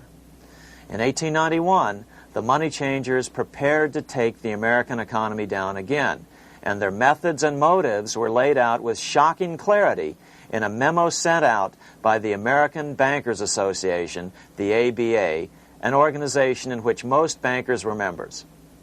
Notice that this memo called for bankers to create a depression on a certain date 3 years in the future. According to the Congressional Record, here's how it read in part. On September 1st, 1894, we will not renew our loans under any consideration. On September 1st, we will demand our money. We will foreclose and become mortgagees in possession. We can take 2/3 of the farms west of the Mississippi and thousands of them east of the Mississippi as well at our price. Then the farmers will become tenants, as in England. These depressions could be controlled because America was on the gold money standard. Since gold is scarce, it's one of the easiest commodities to manipulate. People wanted silver money legalized again so they could escape the stranglehold the money changers had on gold money. People wanted silver money reinstated, reversing Mr. Said's Act of 1873, by then called the Crime of 73. By 1896, the issue of more silver money had become the central issue in the presidential campaign. William Jennings Bryan, a senator from Nebraska, ran for president as a Democrat on the free silver issue. At the Democratic National Convention in Chicago, he made an emotional speech which won him the nomination entitled Crown of Thorns and Cross of Gold. Though Bryan was only 36 years old at the time, this speech is widely regarded as the most famous oration ever made before a political convention. In the dramatic conclusion, Bryan said, "We will answer their demand for a gold standard by saying to them, you shall not press down upon the brow of labor this crown of thorns. You shall not crucify mankind upon a cross of gold." The bankers lavishly supported the Republican candidate, William McKinley, who favored the gold standard. The resulting contest was amongst the most fiercely contested presidential races in American history. Bryan made over 600 speeches in 27 states. The McKinley campaign got manufacturers and industrialists to inform their employees that if Bryan were elected, all factories and plants would close and there would be no work. The ruse succeeded. McKinley beat Bryan by a small margin. Bryan ran for president again in 1900 and in 1908, but fell short each time. During the 1912 Democratic Convention, Bryan was a powerful figure who helped Woodrow Wilson win the nomination. When Wilson became president, he appointed Bryan as Secretary of State, but Bryan soon became disenchanted with the Wilson administration. Bryan served only 2 years in the Wilson administration before resigning in 1915 over the highly suspicious sinking of the Lusitania, the event which was used to drive America into World War I. Although William Jennings Bryan never gained the presidency, his efforts delayed the money changers for 17 years from attaining their next goal, a new, privately owned central bank for America.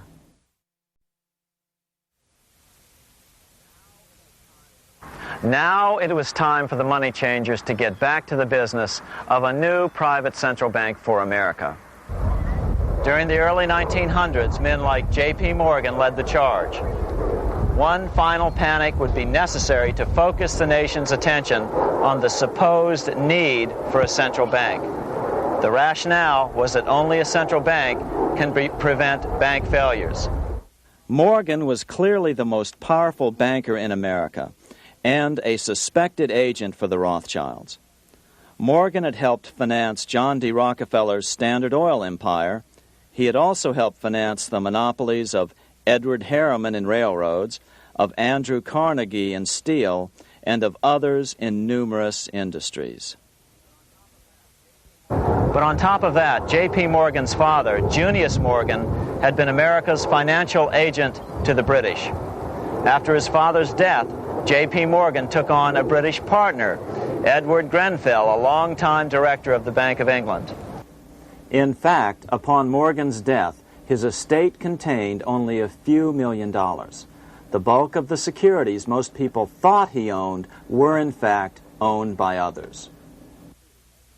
In 1902, President Theodore Roosevelt allegedly went after Morgan and his friends by using the Sherman Antitrust Act to try to break up their industrial monopolies. Actually, Roosevelt did very little to interfere in the growing monopolization of American industry by the bankers and their surrogates. For example, Roosevelt supposedly broke up the Standard Oil monopoly, But it wasn't really broken at all. It was merely divided into 7 corporations, all still controlled by the Rockefellers. The public was aware of this thanks to political cartoonists like Thomas Nast, who referred to the bankers as the money trust. By 1907, the year after Teddy Roosevelt's re-election, Morgan decided it was time to try for a central bank again. Using their combined financial muscle, Morgan and his friends were secretly able to crash the stock market. Thousands of small banks were vastly overextended. Some had reserves of less than 1% thanks to the fractional reserve principle. Within days, bank runs were commonplace across the nation. Now Morgan stepped into the public arena and offered to prop up the faltering American economy by supporting failing banks with money he manufactured out of nothing. It was an outrageous proposal, far worse than even fractional reserve banking, but Congress let him do it. Morgan manufactured $200 million worth of this completely reserveless private money and bought things with it, paid for services with it, and sent some of it to his branch banks to lend out at interest. His plan worked. Soon, the public regained confidence in money in general and quit hoarding their currency. But as a result, banking power was further consolidated into the hands of a few large banks. By 1908, the panic was over, and Morgan was hailed as a hero by the president of Princeton University, a man by the name of Woodrow Wilson. All this trouble could be averted if we appointed a committee of 6 or 7 public-spirited men like J.P. Morgan to handle the affairs of our country. Economics textbooks would later explain that the creation of the Federal Reserve System was the direct result of the panic of 1907. Quote, "With its alarming epidemic of bank failures, the country was fed up once and for all with the anarchy of unstable private banking," close quote. But Minnesota Congressman Charles A. Lindbergh Sr., the father of the famous aviator Lucky Lindy, later explained that the panic of 1907 was really just a scam. Those not favorable to the money trust could be squeezed out of business and the people frightened into demanding changes in the banking and currency laws which the money trust would frame. So, since the passage of the National Bank Act of 1863, the money changers had been able to create a series of booms and busts. The purpose was not only to fleece the American public of their property, but to later claim that the banking system was basically so unstable that it had to be consolidated into a central bank once again.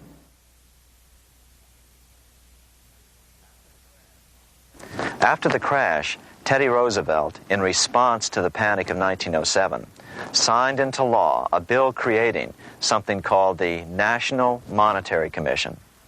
The commission was to study the banking problem and make recommendations to Congress. Of course, the commission was packed with Morgan's friends and cronies. The chairman was a man named Senator Nelson Aldrich from Rhode Island. Aldrich represented the Newport, Rhode Island homes of America's richest banking families. His daughter married John D. Rockefeller, Jr., and together they had 5 sons: John, Nelson, who would become vice president in 1974, Lawrence, Winthrop, and David, the head of the Council on Foreign Relations and former chairman of Chase Manhattan Bank.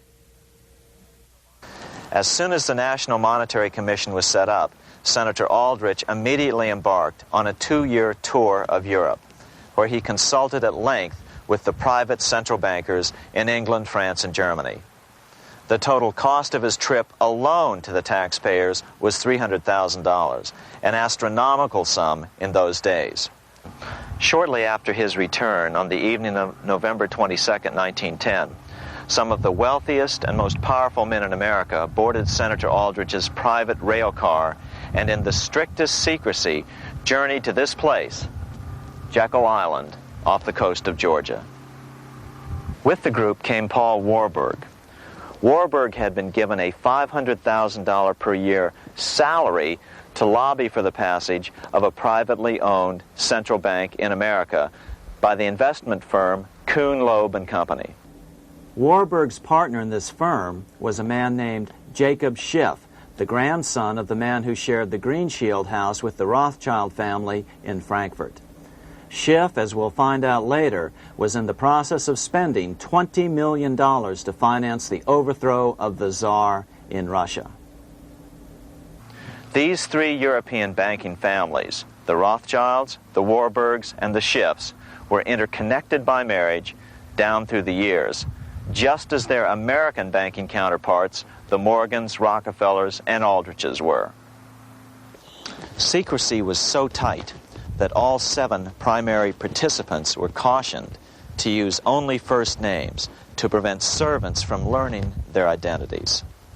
Years later, one participant, Frank Vanderlip, president of National City Bank of New York and a representative of the Rockefeller family, confirmed the Jekyll Island trip in a February 9, 1935 edition of the Saturday Evening Post. I was as secretive, indeed as furtive as any conspirator. Discovery, we knew, simply must not happen, or else all our time and effort would be wasted. If it were to be exposed that our particular group had got together and written a banking bill, that bill would have no chance whatever of passage by Congress. The participants came here to figure out how to solve their major problem, how to bring back a privately owned central bank. But there were other problems that needed to be addressed as well. First of all, the market share of the big national banks was shrinking fast. In the first 10 years of the century, the number of U.S. banks had more than doubled to over 20,000. By 1913, only 29% of all banks were national banks, and they held only 57% of all deposits. As Senator Aldrich later admitted in a magazine article, before passage of this act, the New York bankers could only dominate the reserves of New York. Now, we are able to dominate the bank reserves of the entire country. Therefore, something had to be done to bring these new banks under their control. As John D. Rockefeller put it, quote, "Competition is sin," close quote. Secondly, the nation's economy was so strong that corporations were starting to finance their expansions out of profits instead of taking out huge loans from large banks. In the first 10 years of the new century, 70% of corporate funding came from profits. In other words, American industry was becoming independent of the money changers, and that trend had to be stopped. All the participants knew that these problems could be hammered out into a workable solution, but perhaps their biggest problem was a public relations problem, the name of the new bank. That discussion took place right here in this room, one of the many conference rooms in this sprawling hotel, today known as the Jekyll Island Club Hotel. Aldrich believed that the word bank should not even appear in the name.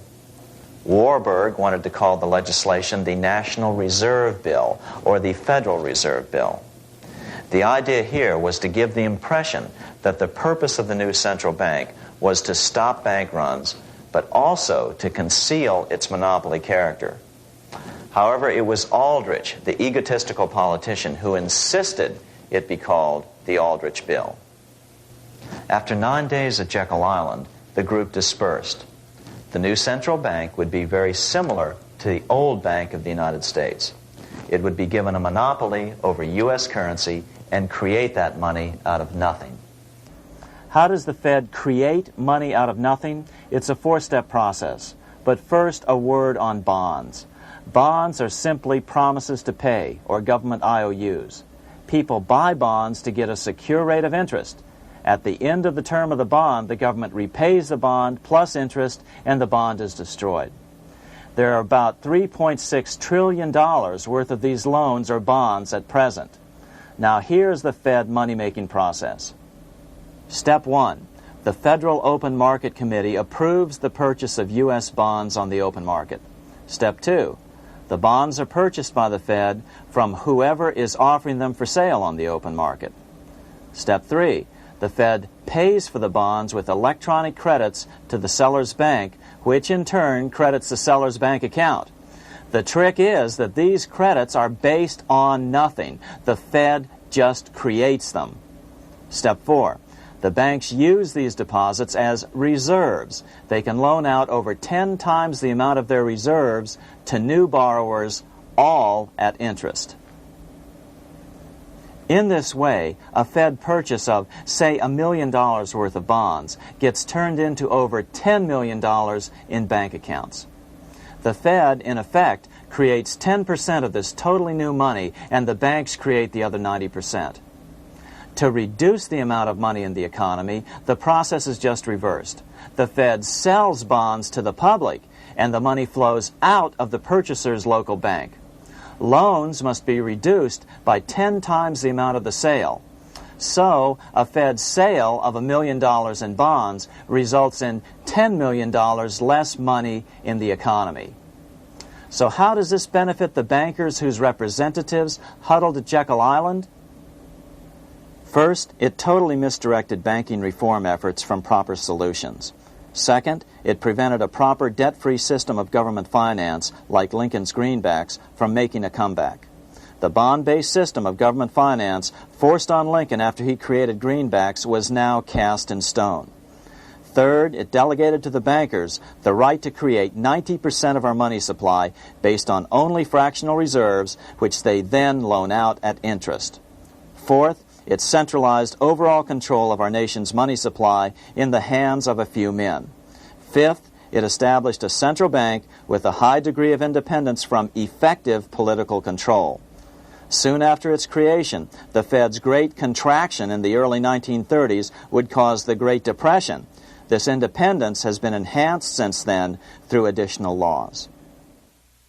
In order to fool the public into thinking the government retained control, the plan called for the Fed to be run by a board of governors appointed by the President and approved by the Senate. But all the bankers had to do was to be sure their men got appointed to the board of governors.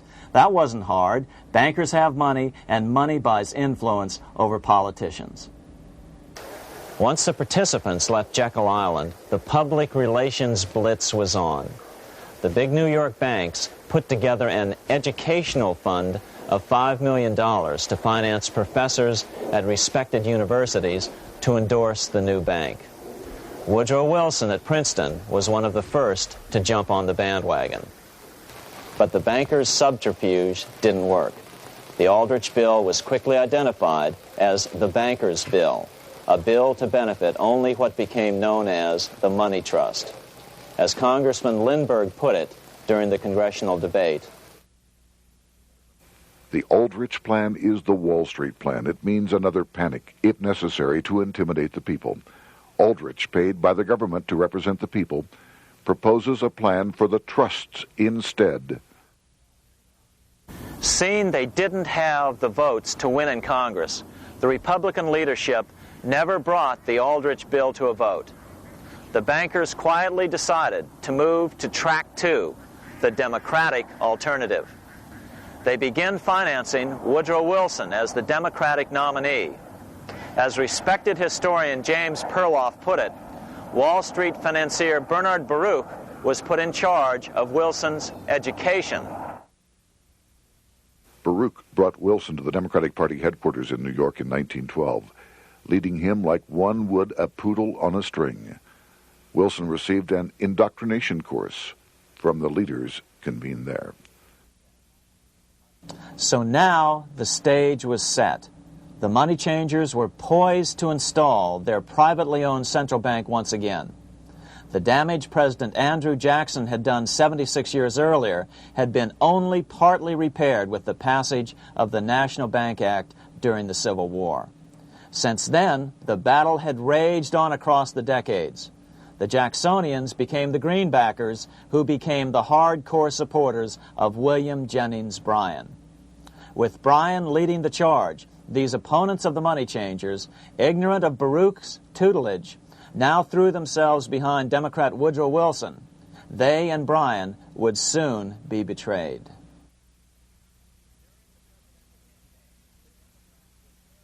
During the presidential campaign, the Democrats were careful to pretend to oppose the Aldrich bill.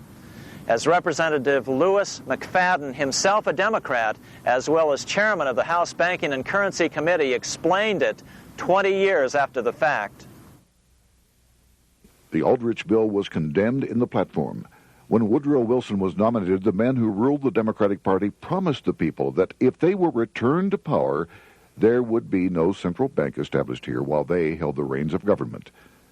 13 months later, that promise was broken, and the Wilson administration, under the tutelage of those sinister Wall Street figures who stood behind Colonel House, established here in our free country the worm-eaten, monarchical institution of the King's Bank, to control us from the top downward and to shackle us from the cradle to the grave. Once Wilson was elected, Morgan, Warburg, Baruch, and company advanced a new plan, which Warburg named the Federal Reserve System. The Democratic leadership hailed the new bill, called the Glass-Owen Bill, as something radically different from the Aldrich Bill. But in fact, the bill was virtually identical in every important detail. In fact, so vehement were the Democratic denials of similarity that Paul Warburg, the father of both bills, had to step in to reassure his paid friends in Congress that the two bills were virtually identical. Brushing aside the external differences affecting the shells, we find the kernels of the two systems very closely resembling and related to one another. But that admission was for private consumption only. Publicly, the money trust trotted out Senator Aldrich and Frank Vanderlip, the president of Rockefeller's National City Bank of New York and one of the Jekyll Island Seven, to oppose the new Federal Reserve System. Years later, however, Vanderlip admitted in the Saturday Evening Post that the two measures were virtually identical. Although the Aldrich Federal Reserve Plan was defeated when it bore the name Aldrich, nevertheless, its essential points were all contained in the plan that finally was adopted. As Congress neared a vote, they called Ohio attorney Alfred Crozier to testify. Crozier noted the similarities between the Aldrich bill and the Glass-Owen bill. The bill grants just what Wall Street and the big banks for 25 years have been striving for: private instead of public control of currency. It, the Glass-Owen bill, does this as completely as the Aldrich bill. Both measures rob the government and the people of all effective control over the public's money, and vest in the banks exclusively the dangerous power to make money among the people scarce or plenty. During the debate on the measure, senators complained that the big banks were using their financial muscle to influence the outcome. "There are bankers in this country who are enemies of the public welfare," said one senator. What an understatement. Despite the charges of deceit and corruption, the bill was finally snuck through the Senate on December 22, 1913, after most senators had left town for the holidays, after having been assured by the leadership that nothing would be done until long after the Christmas recess. On the day the bill was passed, Congressman Lindbergh prophetically warned his countrymen that this act establishes the most gigantic trust on earth. When the president signs this bill, the invisible government by the monetary power will be legalized. The people may not know it immediately, but the day of reckoning is only a few years removed. The worst legislative crime of the ages is perpetrated by this banking bill. On top of all this, only weeks earlier, Congress had finally passed a bill legalizing income tax. Why was the income tax law important? Because bankers finally had in place a system which would run up a virtually unlimited federal debt. How would the interest on this debt be repaid? Never mind the principal.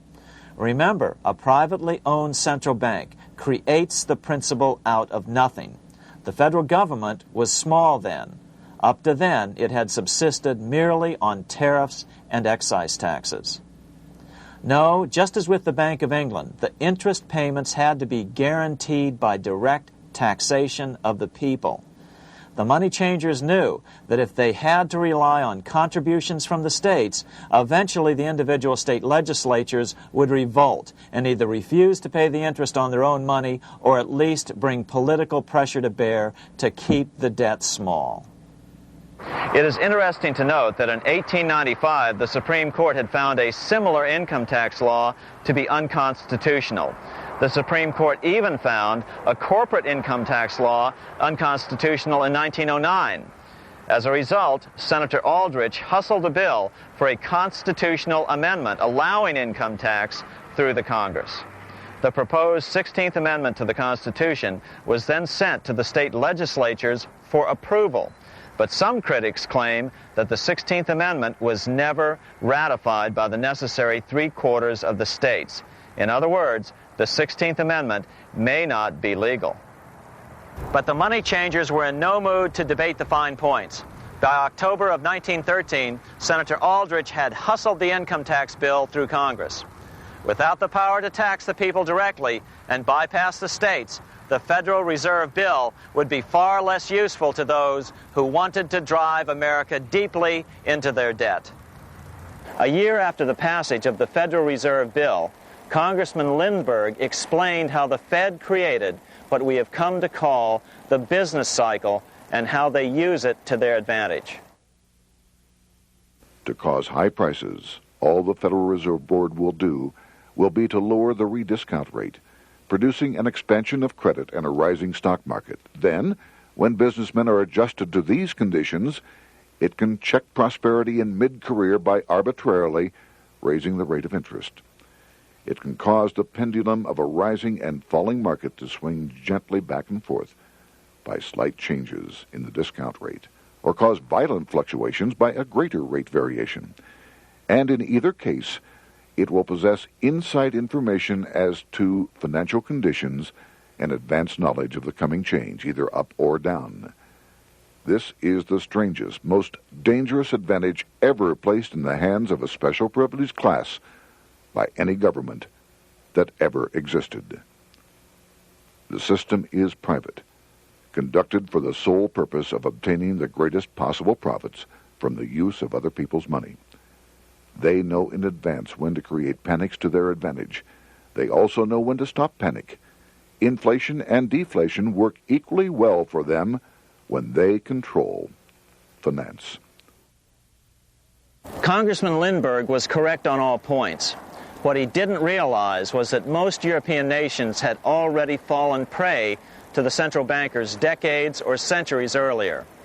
But he also mentions the interesting fact that only 1 year later, the Fed had cornered the market in gold. This is how he put it, quote, "Already, the Federal Reserve banks have cornered the gold and gold certificates," close quote. But Congressman Lindbergh was not the only critic of the Fed. Congressman Lewis McFadden, the chairman of the House Banking and Currency Committee from 1920 to 1931, remarked that the Federal Reserve Act brought about a superstate controlled by international bankers and international industrialists acting together to enslave the world for their own pleasure. Notice how McFadden saw the international character of the stockholders of the Federal Reserve. Another chairman of the House Banking and Currency Committee in the 1960s, Wright Patman from Texas, put it this way. In the United States today, we have in effect two governments. We have the duly constituted government, then we have an independent, uncontrolled, and uncoordinated government in the Federal Reserve System, operating the money powers which are reserved to Congress by the Constitution. Even the inventor of the electric light, Thomas Edison, joined the fray in criticizing the system of the Federal Reserve. If our nation can issue a dollar bond, it can issue a dollar bill. The element that makes the bond good makes the bill good also. The difference between the bond and the bill is the bond lets money brokers collect twice the amount of the bond and an additional 20%, whereas the currency pays nobody but those who contribute directly in some useful way. It is absurd to say that our country can issue $30 million in bonds and not $30 million in currency. Both are promises to pay, but one promise fattens the usurers, and the other helps the people. 3 years after the passage of the Federal Reserve Act, even President Wilson began to have second thoughts about what had been unleashed during his first term in office. We have come to be one of the worst ruled, one of the most completely controlled governments in the civilized world, no longer a government of free opinion, no longer a government by a vote of the majority, but a government by the opinion and duress of a small group of dominant men. Some of the biggest men in the United States in the field of commerce and manufacture are afraid of something. They know that there is a power somewhere so organized, so subtle, so watchful, so interlocked, so complete, so pervasive, that they had better not speak above their breath when they speak in condemnation of it. Before his death in 1924, President Wilson realized the full extent of the damage he had done to America when he confessed, "I have unwittingly ruined my government." So finally, the money changers, those who profit by manipulating the amount of money in circulation, had their privately owned central bank installed again in America. The major newspapers, which they also owned, hailed passage of the Federal Reserve Act of 1913, telling the public that now depressions could be scientifically prevented. The fact of the matter was that now depressions could be scientifically created.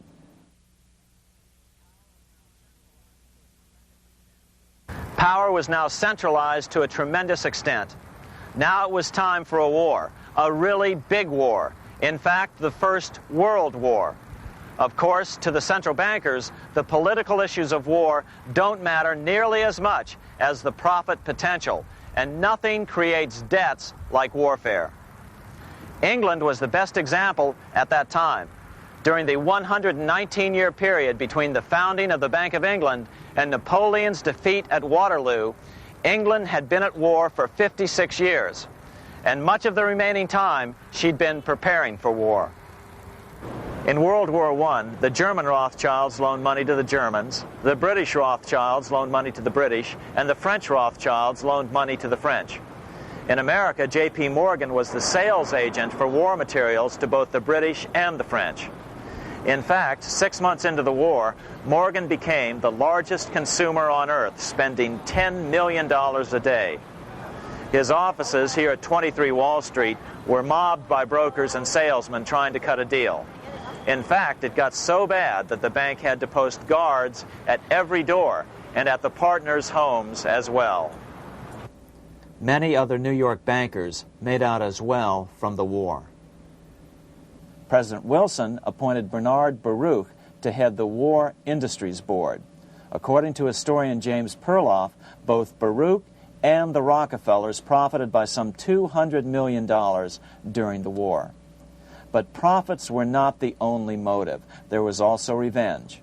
The money changers never forgave the czars for their support of Lincoln during the Civil War. Also, Russia was the last major European nation to refuse to give in to the privately owned central bank scheme. 3 years after World War I broke out, the Russian Revolution toppled the Tsar and installed the scourge of communism. Jacob Schiff of Kuhn Loeb and Company bragged from his deathbed that he had spent $20 million towards the defeat of the Tsar. Money was funneled from England to support the revolution as well. Why would some of the richest men in the world financially back communism, the system that was openly vowing to destroy the so-called capitalism that made them wealthy? Researcher Gary Allen explained it this way.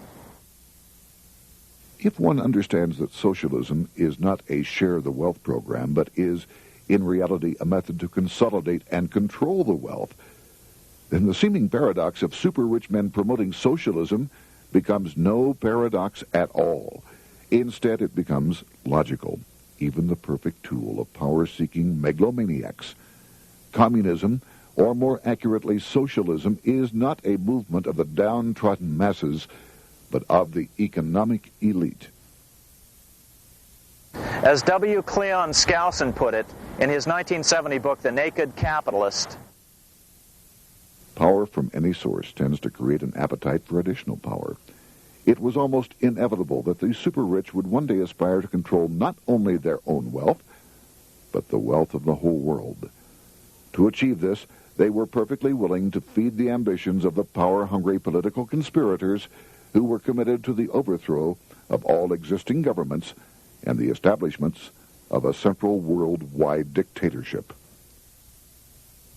but what if these revolutionaries get out of control and try to seize power from the super-rich?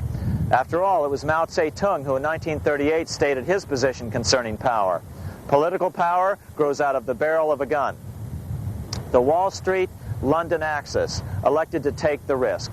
The master planners attempted to control revolutionary communist groups by feeding them vast quantities of money when they obeyed, and contracting their money supply, or even financing their opposition if they got out of control. Lenin began to understand that although he was the absolute dictator of the new Soviet Union, he was not pulling the financial strings. Someone else was silently in control. The state does not function as we desired. The car does not obey. A man is at the wheel and seems to lead it, but the car does not drive in the desired direction. It moves as another force wishes.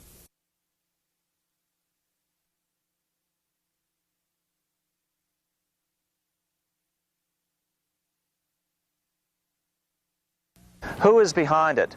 Representative Louis T. McFadden, the chairman of the House Banking and Currency Committee throughout the 1920s and into the Great Depression years of the 1930s, explained it this way. The course of Russian history has indeed been greatly affected by the operations of international bankers. The Soviet government has been given United States Treasury funds by the Federal Reserve Board, acting through the Chase Bank. England has drawn money from us through the Federal Reserve banks and has relent it at high rates of interest to the Soviet government. The Dnipro Dam was built with funds unlawfully taken from the United States Treasury by the corrupt and dishonest Federal Reserve Board and the Federal Reserve banks. In other words, the Fed and the Bank of England, at the behest of the international bankers who controlled them, were creating a monster, one which would fuel 7 decades of unprecedented communist revolution, warfare, and most importantly, debt. In case you think there's some chance that the money changers got communism going and then lost control, in 1992, the Washington Times reported that Russian President Boris Yeltsin was upset that most of the incoming foreign aid was being siphoned off, quote, straight back into the coffers of Western banks in debt service, close quote. No one in his right mind would claim that a war as large as World War I had a single cause.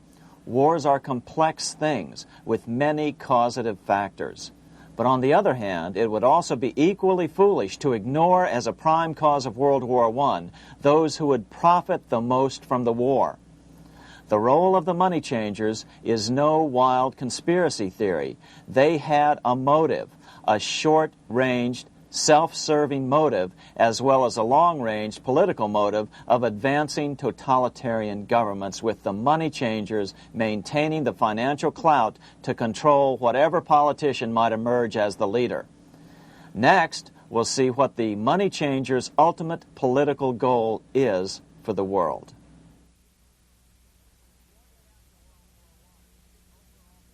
Shortly after World War I, the overall political agenda of the money changers began to be clear. Now that they controlled national economies individually, the next step was the ultimate form of consolidation, world government. The new world government proposal was given top priority at the Paris Peace Conference after World War I. It was called the League of Nations, but much to the surprise of Paul Warburg and Bernard Baruch, who attended the peace conference with President Wilson, the world was not yet ready to dissolve national boundaries. Nationalism still beats strong in the human breast. For example, Lord Curzon, the British Foreign Secretary, called the League of Nations a good joke, even though it was the stated policy of the British government to support it. To the humiliation of President Wilson, the U.S. Congress wouldn't ratify the League either, despite the fact that it had been ratified by many other nations. Without money flowing from the U.S. Treasury, the League died. After World War I, the American public had grown tired of the internationalist policies of Democrat Woodrow Wilson. In the presidential election of 1920, Republican Warren Harding won a landslide victory with over 60% of the vote. Harding was an ardent foe of both Bolshevism and the League of Nations. His election, which opened a 12-year run of Republican presidents in the White House, led to an unprecedented era of prosperity known as the Roaring Twenties. Despite the fact that the war had brought America a debt 10 times larger than its Civil War debt, still the American economy surged. Gold had poured into the country during the war, and it continued to do so afterwards. In the early 1920s, the governor of this bank, the Federal Reserve Bank of New York, a man named Benjamin Strong, met frequently with the secretive and eccentric governor of the Bank of England, Montague Norman. Norman was determined to replace the gold England had lost to the U.S. during World War I and return the Bank of England to its former position of dominance in world finance. On top of that, rich with gold, the American economy might get out of control again, just like it had done after the Civil War. During the next 8 years, under the presidencies of Harding and Coolidge, the huge federal debt built up during World War I was cut by 38%, down to $16 billion, the greatest percentage drop in U.S. history. During the election of 1920, Warren Harding and Calvin Coolidge ran against James Cox, the governor of Ohio, and the little-known Franklin D. Roosevelt, who had previously risen to no higher post than President Wilson's Assistant Secretary of the Navy. After his inauguration, Harding moved quickly to formally kill the League of Nations. Then he quickly moved to reduce domestic taxes while raising tariffs to record heights. Now, this was a revenue policy of which most of the Founding Fathers would certainly have approved. His second year in office, Harding took ill on a train trip in the West and suddenly died. Although no autopsy was performed, the cause was said to be either pneumonia or food poisoning. When Coolidge took over, he continued Harding's domestic economic policy of high tariffs on imports while cutting income taxes. As a result, the economy grew at such a rate that net revenue still increased. Now that had to be stopped. So just as they'd done so frequently before, the money changers decided it was time to crash the American economy. The Federal Reserve began flooding the country with money. They increased the money supply by 62% during these years. Money was plentiful. This is why it was known as the Roaring Twenties. Before his death in 1919, former President Teddy Roosevelt warned the American people what was going on. As reported in the March 27, 1922 edition of the New York Times, Roosevelt said, "These international bankers and Rockefeller Standard Oil interests control the majority of newspapers and the columns of these papers to club into submission or drive out of public office officials who refuse to do the bidding of the powerful, corrupt cliques which compose the invisible government." Just one day before, in the New York Times, the mayor of New York, John Hylan, quoted Roosevelt and blasted those he saw as taking control of America, its political machinery, and its press. The warning of Theodore Roosevelt has much timeliness today, for the real menace of our republic is this invisible government which, like a giant octopus, sprawls its slimy length over city, state, and nation. It seizes in its long and powerful tentacles our executive officers, our legislative bodies, our schools, our courts, our newspapers, and every agency created for the public protection. To depart from mere generalizations, let me say that at the head of this octopus are the Rockefeller Standard Oil interest and a small group of powerful banking houses generally referred to as the international bankers. The little coterie of powerful international bankers virtually run the United States government for their own selfish purposes. They practically control both parties, write political platforms, make cat's paws of party leaders, use the leading men of private organizations, and resort to every device to place a nomination for high public office only such candidates as will be amenable to the dictates of corrupt big business. These international bankers and Rockefeller Standard Oil interests control the majority of newspapers and magazines in this country. Why didn't people listen to such strong warnings and demand that Congress reverse its 1913 passage of the Federal Reserve Act? Because remember, it was the 1920s. A steady increase in bank loans contributed to a rising market. In other words, just as it is today, in times of prosperity, no one wants to worry about economic issues. But there was a dark side to all this prosperity. Businesses expanded and became strung out on credit. Speculation in the booming stock market became rampant. Although everything looked rosy, it was a castle made of sand.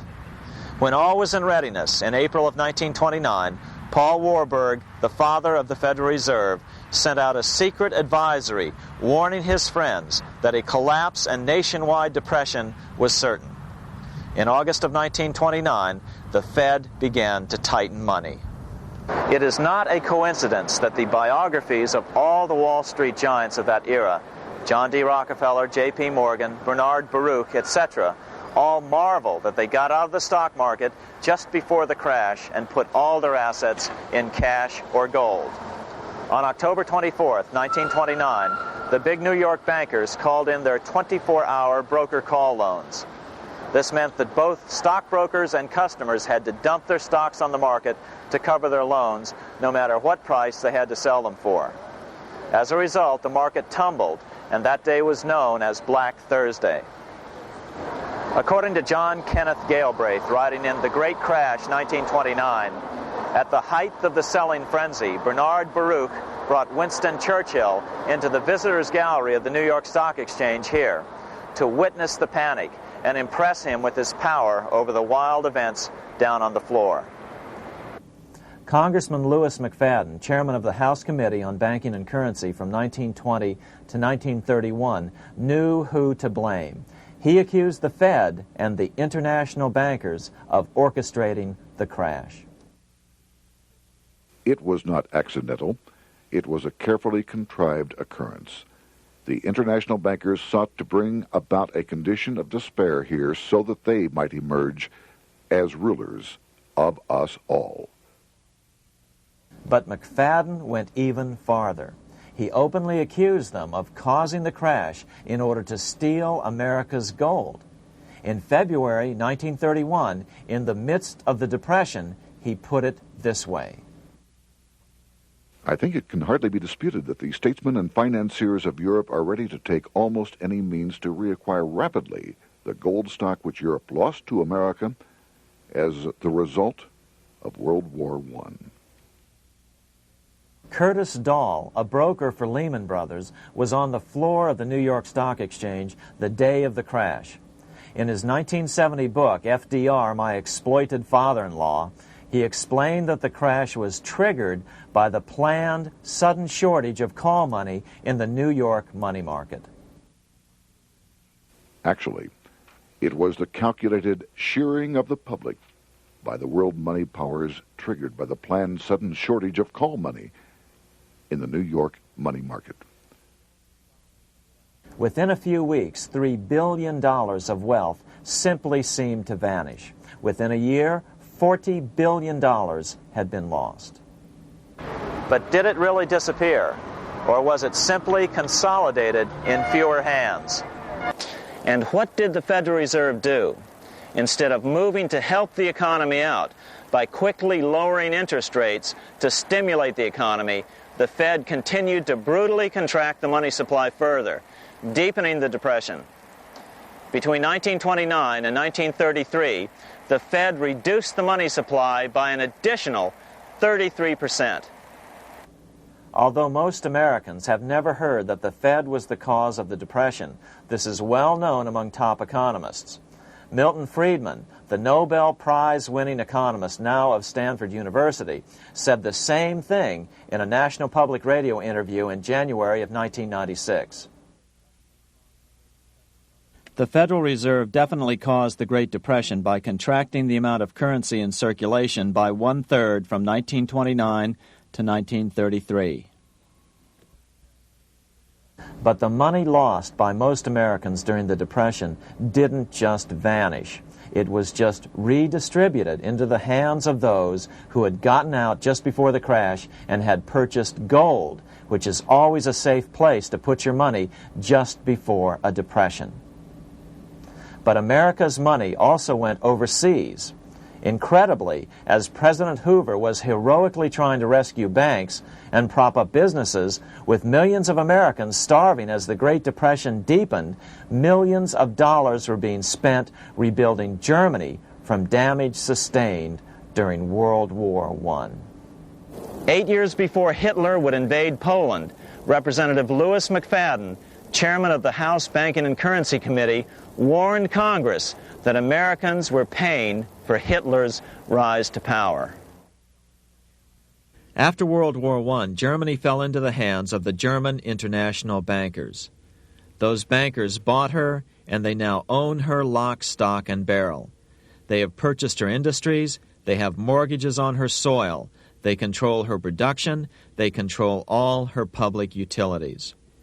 The international German bankers have subsidized the present government of Germany, and they have also supplied every dollar of the money Adolf Hitler has used in his lavish campaign to build up a threat to the government of Brüning.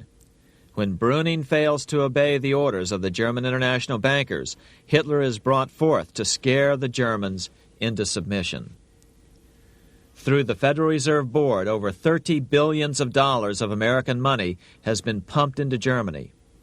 You have all heard of the spending that's taken place in Germany. Modernistic dwellings, her great planetariums, her gymnasiums, her swimming pools, her fine public highways, her perfect factories.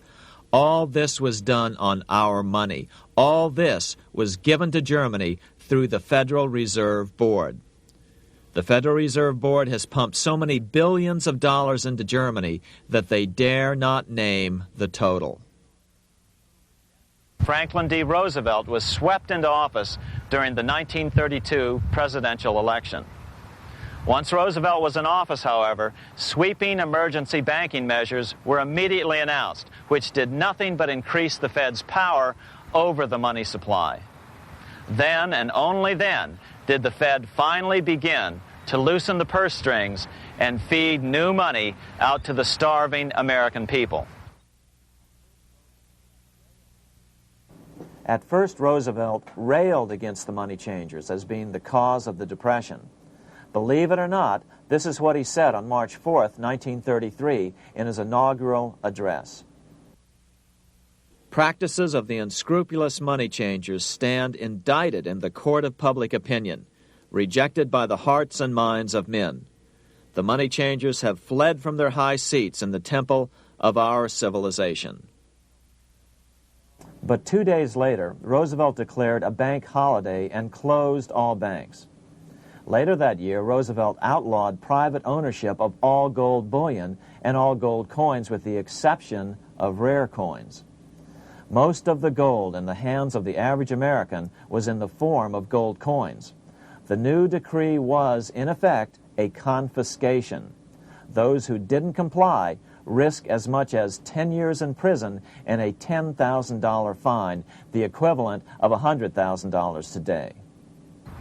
Out in small-town America, some people didn't trust Roosevelt's order. Many were torn between keeping their hard-earned wealth or obeying the government. Those who did turn in their gold were paid the official price for it, $20.66 per ounce. So unpopular was the confiscation order that no one anywhere in government would take credit for authoring it. No congressman claimed it. At the signing ceremony, President Roosevelt made it clear to all present that he was not the author of it and publicly stated that he had not ever read it. Even his Secretary of the Treasury said he'd never read it either, saying it was, quote, what the experts wanted. Roosevelt convinced the public to give up their gold by saying that pooling the nation's resources was necessary to get America out of the Depression. With great fanfare, he ordered a new bullion depository built to hold the mountain of gold the U.S. government was illegally confiscating. By 1936, the U.S. bullion depository at Fort Knox was completed, and in January 1937, the gold began to flow into it. The rip-off of the ages was about to proceed. In 1935, once the gold had all been turned in, the official price of gold was suddenly raised to $35 per ounce. But the catch was, only foreigners could sell their gold at the new higher price. The money changers who had heeded Warburg's note and gotten out of the stock market just before the crash and bought gold at $20.66 per ounce, then shipped it to London, could now bring it back and sell it back to the government, nearly doubling their money while the average American starved. The Fort Knox Bullion Depository sits here in the middle of the Fort Knox Military Reservation, 30 miles southwest of Louisville, Kentucky. This was as close as we were permitted to get to the depository despite years of letters from members of Congress to allow our film crew inside. The 4-acre grounds immediately surrounding the building are guarded by an electrified steel fence, an open moat, and 4 machine-gun-armed guard pillboxes at the structure's corners. When the gold began arriving on January 13, 1937, there was unprecedented security. Thousands of official guests watched the arrival of a 9-car train from Philadelphia, guarded by armed soldiers, postal inspectors, Secret Servicemen, and guards from the U.S. Mint. It was all great theater. America's gold supply from across the land had been pooled, supposedly for the public benefit, and then safely tucked into Fort Knox. But all that security would soon be breached by the government itself. Now the stage was set for a really big war, one which would pile up debt far beyond that of World War I. For example, in 1944 alone, the U.S. national income was only $183 billion, yet $103 billion was spent on the war. This was 30 times the spending rate during World War I. In fact, the American taxpayer picked up 55% of the total Allied cost of the war. But equally important, virtually every nation involved in World War II greatly multiplied their debt. In the U.S., for example, federal debt went from $43 billion in 1940 up to $257 billion in 1950, an increase of 598%. Between 1940 and 1950, Japanese debt swelled 1,348%. French debt grew 583%, and Canadian debt soared 417%. After the war, the world was now divided into 2 economic camps: communist command economies on the one hand versus monopoly capitalists on the other, set to fight it out in one perpetual and highly profitable arms race. It was finally time for the central bankers to embark in earnest on their 3-step plan to centralize the economic systems of the entire world and finally bring about their global government or New World Order. The phases of this plan were: Step 1, central bank domination of national economies worldwide. Step 2, centralize regional economies through organizations such as the European Monetary Union and regional trade unions such as NAFTA. Step 3, centralize the world economy through a world central bank, a world money, and ending national independence through abolition of all tariffs by treaties like GATT. Step 1 was completed long ago. Steps 2 and 3 are far advanced, nearing completion. What about gold? Among central banks, the largest holder of gold is now the IMF. It and central banks now control 2/3 of the world's gold supply, giving them the ability to manipulate the gold market. Remember the money changer's golden rule: he who has the gold makes the rules. But before we get into solutions to our problem, let's take a look at what happened to all that gold in Fort Knox. Because if we don't understand that the gold has been stolen, we'll allow ourselves to be stampeded into the wrong solution: a gold-backed currency. Most Americans still believe that the gold is still here at Fort Knox. At the end of World War II, Fort Knox contained over 700 million ounces of gold, an incredible 70% of all the gold in the world. How much remains? No one knows. Despite the fact that federal law requires an annual physical audit of Fort Knox gold, the Treasury has consistently refused to conduct one. The truth is that a reliable audit of whatever remains here has not been conducted since President Eisenhower ordered one in 1953. Where did America's gold in Fort Knox go? Over the years, it was sold off to European money changers at the $35 per ounce price. Remember, this was during a time when it was illegal for Americans to buy any of their own gold from Fort Knox. In fact, there was a very infamous case where the Firestone family set up a string of dummy corporations to purchase Fort Knox gold and keep it in Switzerland, never hitting U.S. shores. They were eventually caught, however, and successfully prosecuted. Finally, by 1971, all the pure gold had been secretly removed from Fort Knox, drained back to London. Once the gold was gone from Fort Knox, President Nixon closed the gold window by repealing Roosevelt's Gold Reserve Act of 1934, finally making it legal once again for Americans to buy gold. Naturally, gold prices immediately began to soar. 9 years later, gold sold for $880 per ounce, 25 times what the gold in Fort Knox was sold for. One would think that eventually someone in the government would get wind of what was happening and blow the whistle. The largest fortune in the history of the world stolen. Shades of the old James Bond film, Goldfinger. Well, as a matter of fact, Ian Fleming, the author of the James Bond series, was head of the British counterintelligence service, MI5.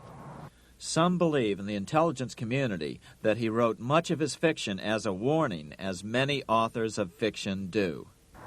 If the removal of all the good delivery gold from Fort Knox can be viewed as a deliberate raid on the U.S. Treasury, then such an operation might well have been years in the making, namely 40 years. Certainly enough time for Fleming to get wind of it and try to prevent it. So just how did the story of the Fort Knox gold robbery get out? It all started with an article in a New York periodical in 1974. The article charged that the Rockefeller family was manipulating the Federal Reserve to sell off Fort Knox gold at bargain basement prices to anonymous European speculators. 3 days later, the anonymous source of the story, Louise Auchincloss Boyer, mysteriously fell to her death from the window of her 10th floor apartment in New York. How would Mrs. Boyer have known of the Rockefeller connection to the Fort Knox gold heist? She was the longtime secretary of Nelson Rockefeller. For the next 14 years, this man, Ed Durrell, a wealthy Ohio industrialist, devoted himself to a quest for the truth concerning the Fort Knox gold. He wrote thousands of letters to over 1,000 government and banking officials, trying to find out how much gold was really left and where the rest of it had gone. Edith Roosevelt, the granddaughter of President Teddy Roosevelt, questioned the actions of the government in a March 1975 edition of the New Hampshire Sunday News. Allegations of missing gold from our Fort Knox vaults are being widely discussed in European financial circles. But what is puzzling is that the administration is not hastening to demonstrate conclusively that there is no cause for concern over our gold treasure, if indeed it is in a position to do so. Unfortunately, Ed Durrell never did accomplish his primary goal, a full audit of the gold reserves in Fort Knox. It's incredible that the world's greatest treasure has had little accounting or auditing. This gold belonged to the American people, not the Federal Reserve and their foreign owners. One thing is certain, the government could blow all of this speculation away in a few days with a well-publicized audit under the searing lights of media cameras. it has chosen not to do so. One must conclude that they are afraid of the truth such an audit would reveal. What is the government so afraid of? Here's the answer. When President Ronald Reagan took office in 1981, his conservative friends urged him to study the feasibility of returning to a gold standard as the only way to curb government spending. It sounded like a reasonable alternative, so President Reagan appointed a group of men called the Gold Commission to study the situation and report back to Congress. What Reagan's Gold Commission reported back to Congress in 1982 was the following shocking revelation concerning gold. The U.S. Treasury owned no gold at all. All the gold that was left in Fort Knox was now owned by the Federal Reserve, a group of private bankers, as collateral against the national debt. The truth of the matter is that never before has so much money been stolen from the hands of the general public and put into the hands of a small group of private investors, the money changers.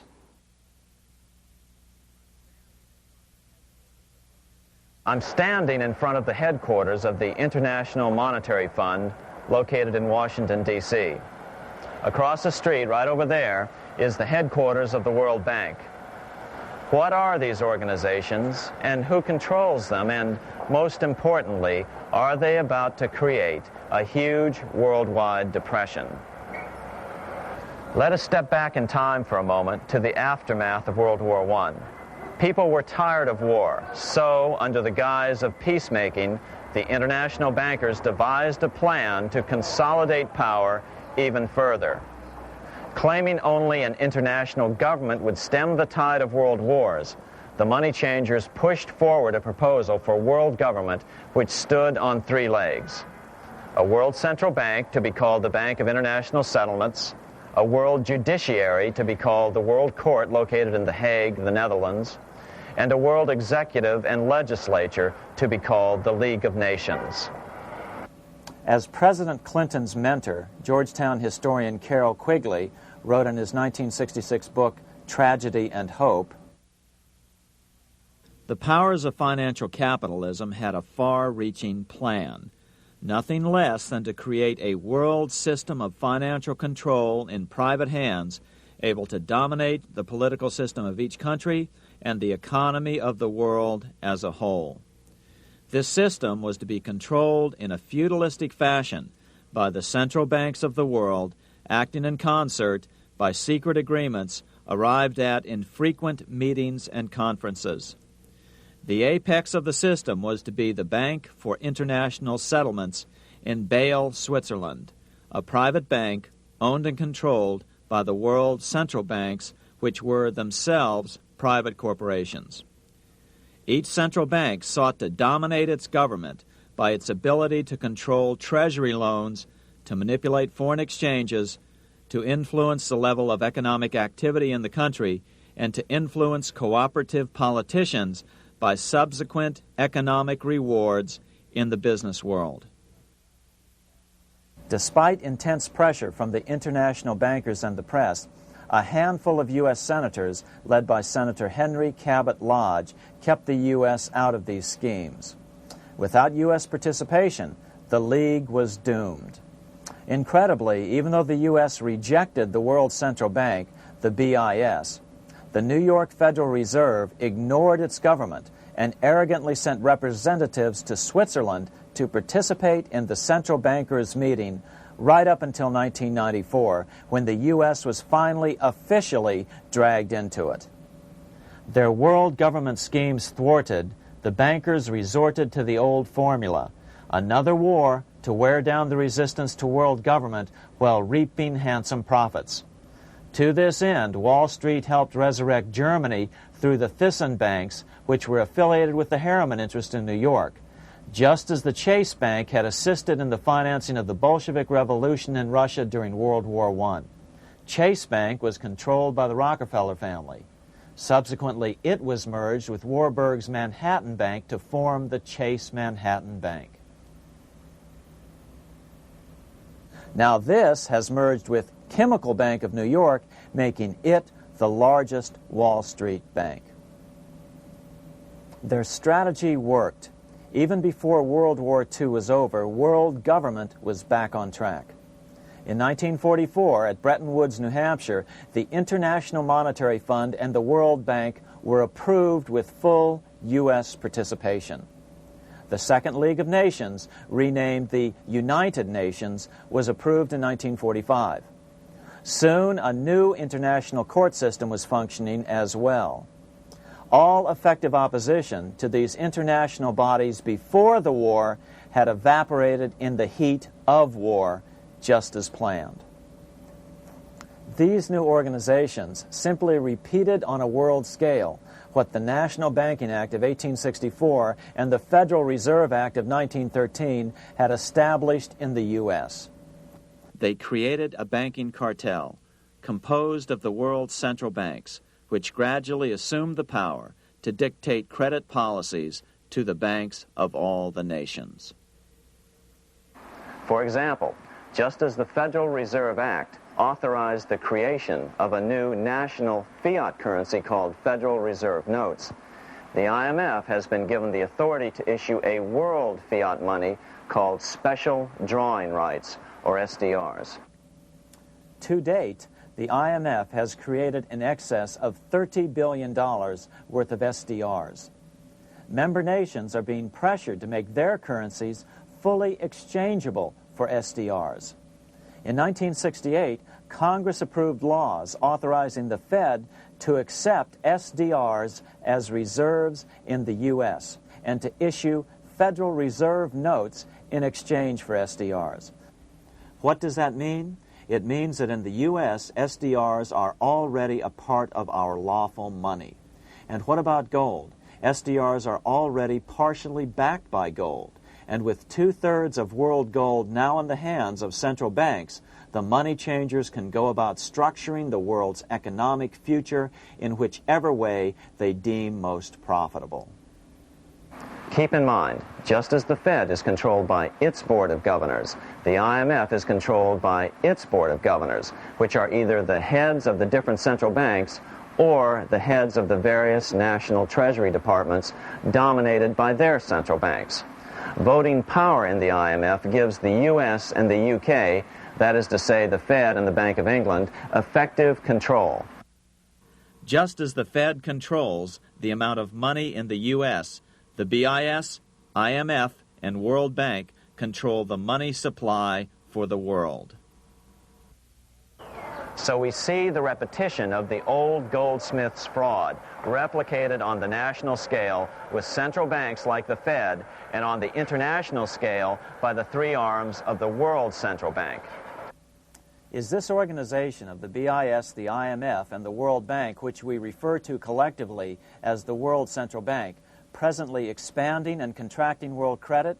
Yes. Regulations put into effect in 1988 by the BIS required the world's bankers to raise their capital and reserves to 8% of liabilities by 1992.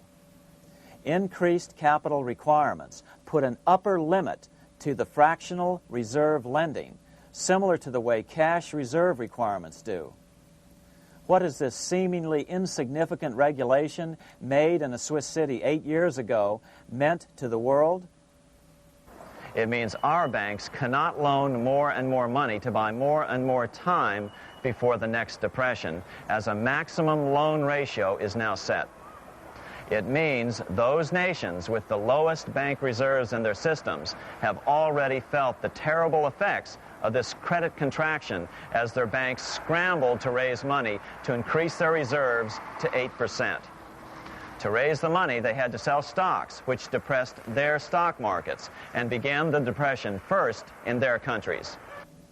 Japan, which in 1988 had among the lowest capital and reserve requirements and thus was the most affected by the regulation, has experienced a financial crash which began almost immediately in 1989, which has wiped out a staggering 50% of the value of its stock market since 1990 and 60% of the value of its commercial real estate. The Bank of Japan has lowered its interest rates to 0.5%, practically giving away money to resurrect the economy, but still the depression worsens. Due to the $20 billion U.S. bailout of Mexico, the financial collapse in that nation is already known here. Yet despite the bailout, the economy continues to be a disaster. One huge debt after another is rolled over as new loans are being made simply to enable Mexico to pay the interest on the old loans. In the south of Mexico, the poor have been in open revolt as every spare peso is being siphoned out of the country to make interest payments. It is important to note that a radical transfer of power is taking place as nations become subservient to a supranational world central bank controlled by a handful of the world's richest bankers. As the IMF creates more and more SDRs by the stroke of a pen on IMF ledgers, more and more nations borrow them to pay interest on their mounting debts and gradually fall under the control of the faceless bureaucrats of the World Central Bank. As the worldwide depression worsens and spreads, this will give the World Central Bank the power of economic life and death over these nations. It will decide which nations will be permitted to receive further loans and which nations will starve. Despite all the rhetoric about development and the alleviation of poverty, the result is a steady transfer of wealth from the debtor nations to the money changers' central banks which control the IMF and the World Bank. For example, in 1992, the Third World debtor nations, which borrowed from the World Bank, paid $198 million more to the central banks of the developed nations for World Bank-funded purposes than they received from the World Bank. All this increases their permanent debt in exchange for temporary relief of poverty caused by prior borrowings. Already, these repayments exceed the amount of the new loans. By 1992, Africa's external debt had reached $290 billion, 2.5 times greater than in 1980, resulting in skyrocketing infant mortality rates and unemployment, deterioration of schools, housing, and the general health of the people. The entire world faces the immeasurable suffering already destroying the Third World and now Japan, all for the benefit of the money changers. As one prominent Brazilian politician put it, "The Third World War has already started. It is a silent war, not for that reason any less sinister. The war is tearing down Brazil, Latin America, and practically all the Third World. Instead of soldiers dying, there are children. It is a war over the Third World debt, one which has as its main weapon interest, a weapon more deadly than the atom bomb, more shattering than a laser beam."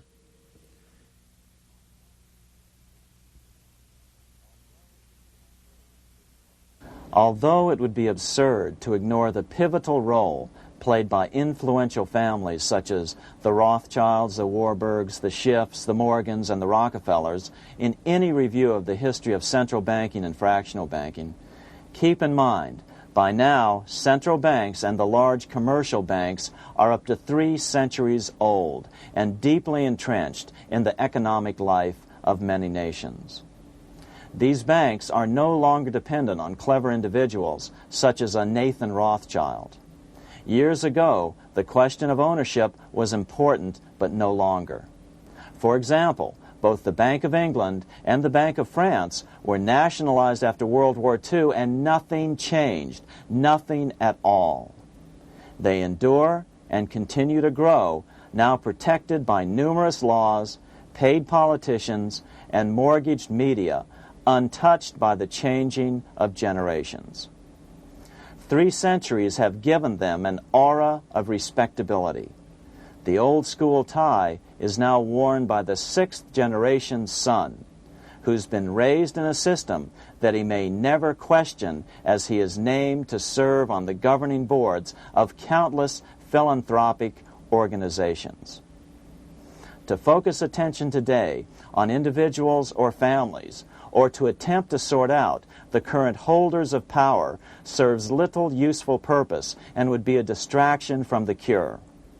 The problem is far bigger than that. It is the corrupt banking system that was and is being used to consolidate vast wealth into fewer and fewer hands that is our current economic problem. Change the names of the main players now, and the problem will neither go away nor even miss a beat. Likewise, among the hordes of bureaucrats working in the World Bank, central banks, and international banks, only a tiny fraction have any idea of what's really going on. No doubt they'd be horrified to learn that their work is contributing to the terrible impoverishment and gradual enslavement of mankind to a few incredibly rich plutocrats. So really, there's no use in emphasizing the role of individuals anymore. And the problem even transcends the normal spectrum of political right and left. Both communism and socialism, as well as monopoly capitalism, have been used by the money changers. Today, they profit from either side of the new political spectrum. The big government, welfare state on the so-called left wing versus the neoconservative, laissez-faire capitalists who want big government totally out of their lives on the right wing. Either way, the bankers win. Monetary reform is the most important political issue facing this nation. That clarified, let's proceed to the conclusions in the spirit Lincoln declared, with malice towards none, with charity towards all. At the start of this video, we ask a number of troubling questions. Let's be sure we've answered them. What's going on in America today? Why are we over our heads in debt? Why can't the politicians bring debt under control? Why are we over our heads in debt? Because we're laboring under a debt money system that is designed and controlled by private bankers. Now, some will argue that the Federal Reserve System is a quasi-governmental agency. But the President appoints only 2 of the 7 members of the Federal Reserve Board of Governors every 4 years. And he appoints them to 14-year terms, far longer than his own. The Senate does confirm those appointments, but the whole truth is that the President wouldn't dare appoint anyone to that board of whom Wall Street does not approve. Of course, this does not preclude the possibility that some honorable men may be appointed to the Board of Governors. But the fact is that the Fed is specifically designed to operate independently of our government, as are nearly all other central banks. Some argue that the Fed promotes monetary stability. We saw the current head of the Bank of England, Eddie George, claim that this was the most important role of a central bank. In fact, the Fed's record of stabilizing the economy shows it to be a miserable failure in this regard. Within the first 25 years of its existence, the Fed caused 3 major economic downturns, including the Great Depression, and for the last 30 years has shepherded the American economy into a period of unprecedented inflation. Again, this is not some wild conspiracy theory. It's a well-known fact among top economists.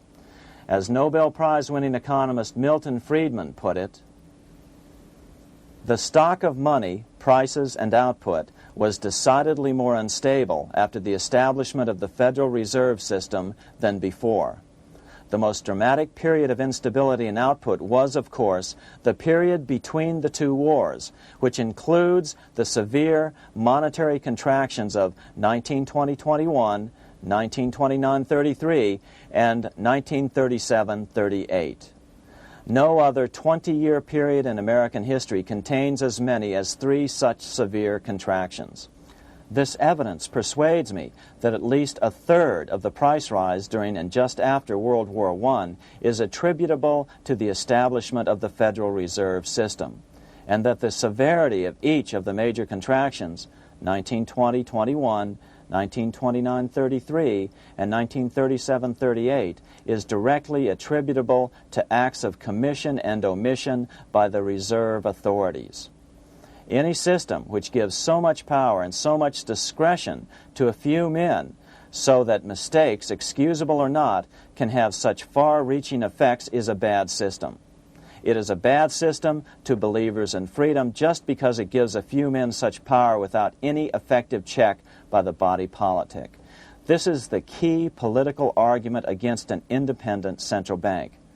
To paraphrase Clemenceau, money is much too serious a matter to be left to the central bankers. We must learn from our history before it is too late. Why can't politicians control the federal debt? Because all our money is created out of debt. Again, it's a debt money system. Our money is created initially by the purchase of U.S. bonds. The public buys bonds like savings bonds, the banks buy bonds, foreigners buy bonds, and when the Fed wants to create more money in the system, it buys bonds, but pays for them with a simple bookkeeping entry which it creates out of nothing. Then this new money, created by the Fed, is multiplied by a factor of 10 by the banks thanks to the fractional reserve principle. So although the banks don't create currency, they do create checkbook money or deposits by making new loans. They even invest some of this created money. In fact, over $1 trillion of this privately created money has been used to purchase U.S. bonds on the open market, which provides the banks with roughly $50 billion in interest, risk-free, each year, less the interest they pay to some depositors. In this way, through fractional reserve lending, banks create over 90% of the money and therefore cause over 90% of our inflation. What can we do about all this? Fortunately, there's a way to fix the problem fairly easily, speedily, and without any serious financial problems.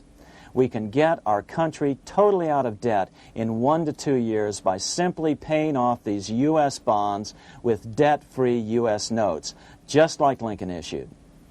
Of course, that by itself would create tremendous inflation, since our currency is presently multiplied by the fractional reserve banking system.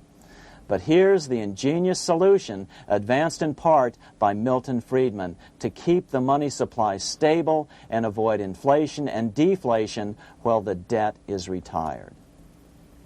As the Treasury buys up its bonds on the open market with U.S. notes, the reserve requirements of your hometown local bank will be proportionally raised, so the amount of money in circulation remains constant. As those holding bonds are paid off in U.S. notes, they will deposit this money, thus making available the currency then needed by the banks to increase their reserves. Once all the U.S. bonds are replaced with U.S. notes, banks will be at 100% reserve banking instead of the fractional reserve system currently in use. From this point on, the former Fed buildings will only be needed as a central clearinghouse for checks and as vaults for U.S. notes. The Federal Reserve Act will no longer be necessary and could be repealed. Monetary power can be transferred back to the Treasury Department.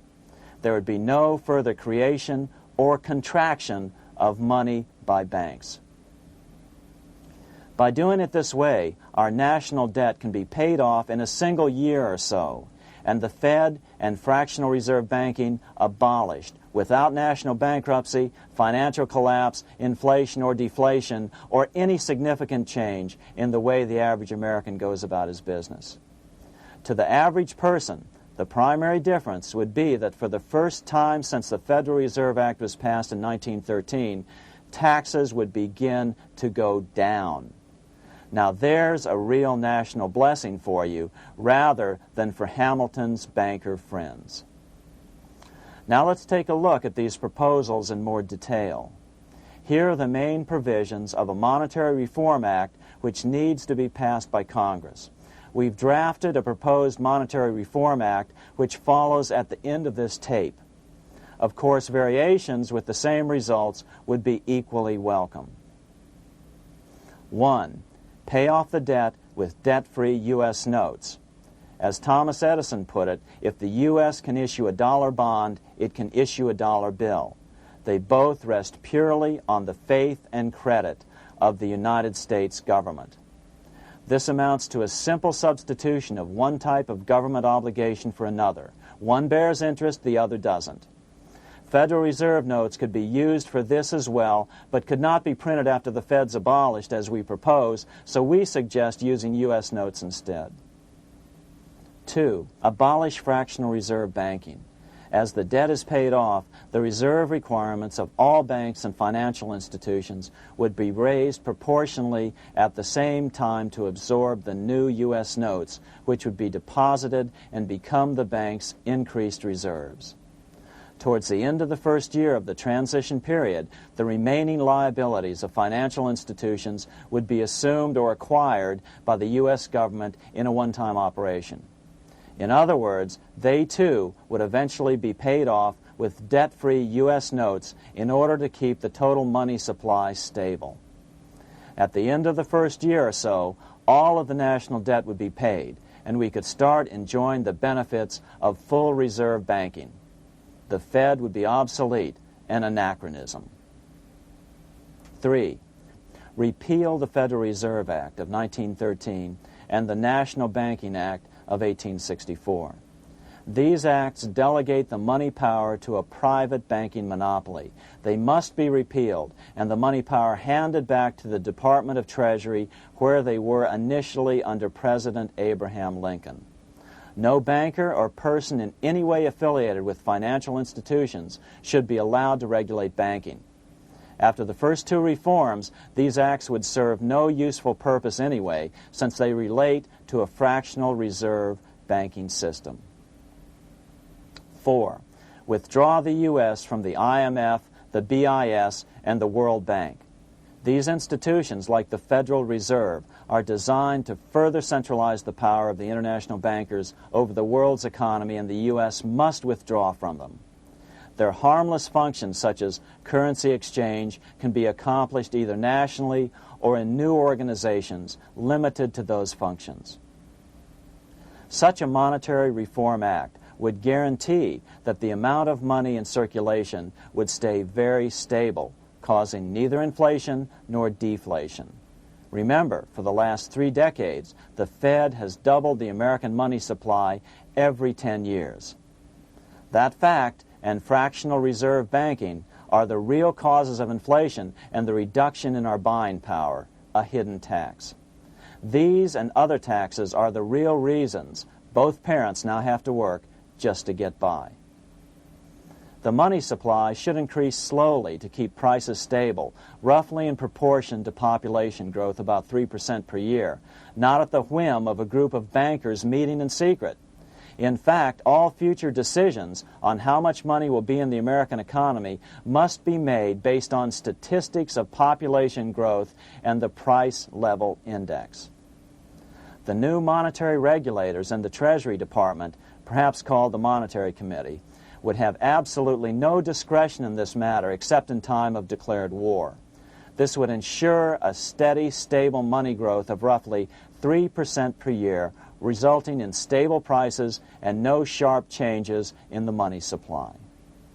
To make certain the process is completely open and honest, all deliberations would be public, not secret, as meetings of the Fed's Board of Governors are today. How do we know this will work? Because these steps remove the 2 major causes of economic instability, the Fed and fractional reserve banking, and the newest one as well, the BIS, Bank of International Settlements. But most importantly, the danger of a severe depression would be eliminated. Let's listen to Milton Friedman on the single cause of severe economic depressions. I know of no severe depression in any country or any time that was not accompanied by a sharp decline in the stock of money, and equally of no sharp decline in the stock of money that was not accompanied by a severe depression. Issuing our own currency is not a radical solution. It's been advocated by Presidents Jefferson, Madison, Jackson, Van Buren, and Lincoln. But it's been used at different times throughout Europe as well. Perhaps the best example is one of the small islands off the coast of France in the English Channel. Called Guernsey, It's been using debt-free money issues to pay for large building projects for nearly 200 years. Here we are on Guernsey, and this is the Guernsey flower and vegetable market. Guernsey is one of the most successful examples of just how well a debt-free money system can work. In 1815, a committee was appointed to investigate how best to finance this new market.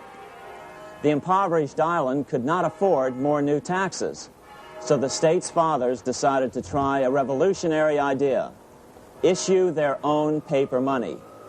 They were just colorful paper notes, backed by nothing, but the people of this tiny island agreed to accept them and trade with them.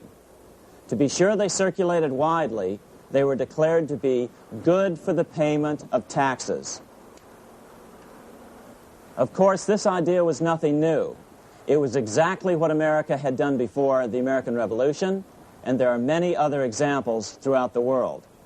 But it was new to Guernsey, and it worked miracles. This market is still in use, and remember, it was built for no debt to the people of this island state. But what if we follow Guernsey's example? How would the bankers react to these reforms? Certainly the international bankers' cartel will oppose reforms that do away with their control of the world's economies as they have in the past. But it is equally certain that Congress has the constitutional authority and responsibility to authorize the issuance of debt-free money, U.S. notes, and to reform the very banking laws it ill-advisedly enacted. Undoubtedly, the bankers will claim that issuing debt-free money will cause severe inflation or make other dire predictions. But remember, it is fractional reserve banking which is the real cause of over 90% of all inflation, not whether debt-free U.S. notes are used to pay for government deficits. In the current system, any spending excesses on the part of Congress are turned into more debt bonds, and the 10% purchased by the Fed are then multiplied many times over by the bankers, causing over 90% of all inflation. Our fractional reserve and debt-based banking system is the problem. We must ignore its inevitable resistance to reform and remain firm until the cure is complete. As the director of the Bank of England in the 1920s, Sir Josiah Stamp put it, referring to this modern fractional reserve banking system, "Banking is conceived in iniquity and born in sin. Bankers own the earth.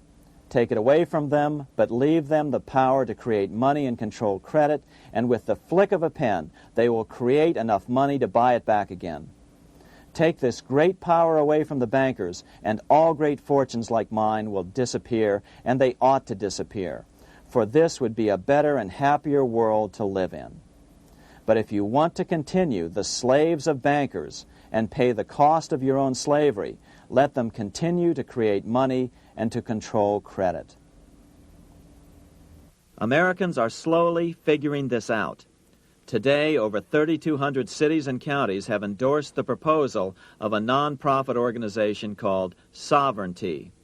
The Sovereignty movement calls for Congress to authorize the Secretary of the Treasury to issue $90 billion per year of U.S. notes, not Federal Reserve notes nor debt-based bonds, to loan money interest-free to cities, counties, and school districts for needed capital improvements. Remarkably, and to their praise, the Community Bankers Association of Illinois, representing 515 member banks, has endorsed this sovereignty proposal, a good step in the right direction. As Milton Friedman has repeatedly pointed out, no severe depression can occur without a severe contraction of money.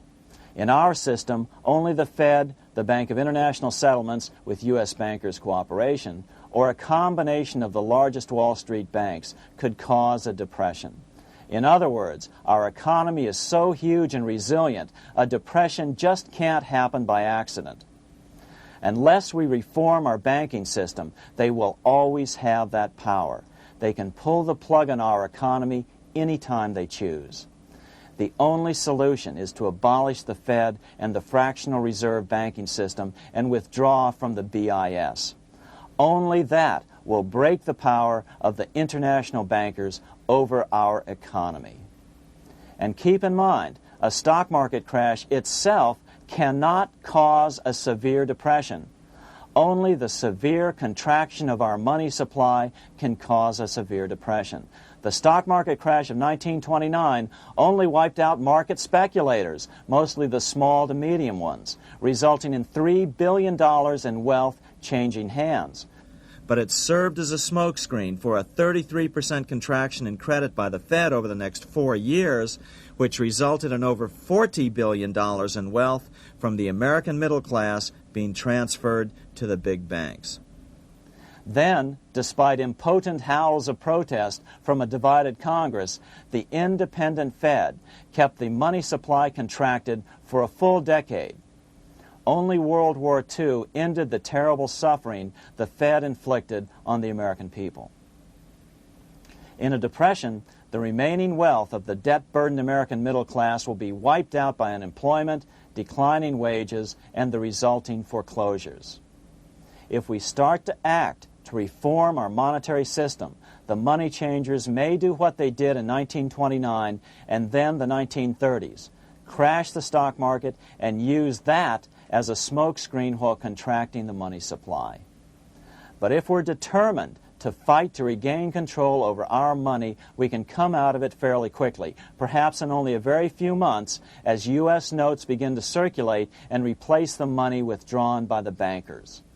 The longer we wait, the greater the danger we'll permanently lose control of our nation.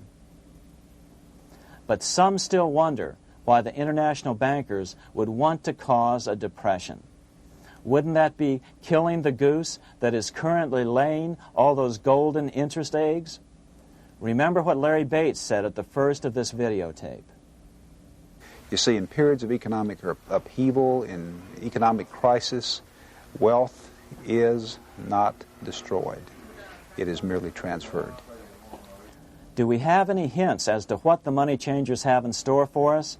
Here's what David Rockefeller, the chairman of Chase Manhattan Bank, the largest Wall Street bank, had to say. We are on the verge of a global transformation. All we need is the right major crisis and the nation will accept the New World Order. So, crisis is needed to fulfill their plans quickly. The only question is when the crisis will occur. Fortunately, we probably have a little time. It's unlikely that this crisis will occur before the 1996 elections, but after that, the danger begins rising. But whether or not they decide to cause a crash or a depression through relentless increases in taxes and the loss of hundreds of thousands of jobs being sent overseas thanks to trade agreements such as GATT and NAFTA, the American middle class is an endangered species. Cheaper labor, including slave labor in Red China, which Harry Wu has heroically documented, is being used to compete with American labor. In other words, money is being consolidated in fewer and fewer hands as never before in the history of this nation or the world. Without reform, the American middle class will soon be extinct, leaving only the very rich few and the very many poor, as has already occurred in most of the world. We've been warned of all this by congressmen, presidents, industrialists, and economists down through the years. Religious leaders, too, have seen the danger. About 1898, during the time of William Jennings Bryan, Pope Leo XIII put it this way. On the one side, there is the party which holds the power because it holds the wealth, which has in its grasp all labor and all trade, which manipulates for its own benefit and its own purposes all the sources of supply, and which is powerfully represented in the councils of state itself. On the other side, there is the needy and powerless multitude, sore and suffering. Rapacious usury, which, although more than once condemned by the Church, is nevertheless under a different form, but with the same guilt, still practiced by avaricious and grasping men, so that a small number of very rich men have been able to lay upon the masses of the poor a yoke little better than slavery itself. More recently, during America's Great Depression, Pope Pius XI spoke of the same problem. In our days, not alone is wealth accumulated, but immense power and despotic economic domination is concentrated in the hands of a few. This power becomes particularly irresistible when exercised by those who, because they hold and control money, are able also to govern credit and determine its allotment. For this reason, supplying, so to speak, the lifeblood to the entire economic body and grasping, as it were, in their hands the very soul of the economy, so that no one dare breathe against their will. Educate your friends. Our country needs a solid group who really understand how our money is manipulated and what the solutions really are. Because if a depression comes, there will be those who call themselves conservatives who will come forward advancing solutions framed by the international bankers. Beware of calls to return to a gold standard. Why? Simple, because never before has so much gold been so concentrated outside of American hands. And never before has so much gold been in the hands of international governmental bodies such as the World Bank and International Monetary Fund. A gold-backed currency usually brings despair to a nation, and to return to it would certainly be a false solution in our case. Remember, we had a gold-backed currency in 1929 and during the first 4 years of the Great Depression. Likewise, beware of any plans advanced for a regional or world currency. This is the international bankers' Trojan horse.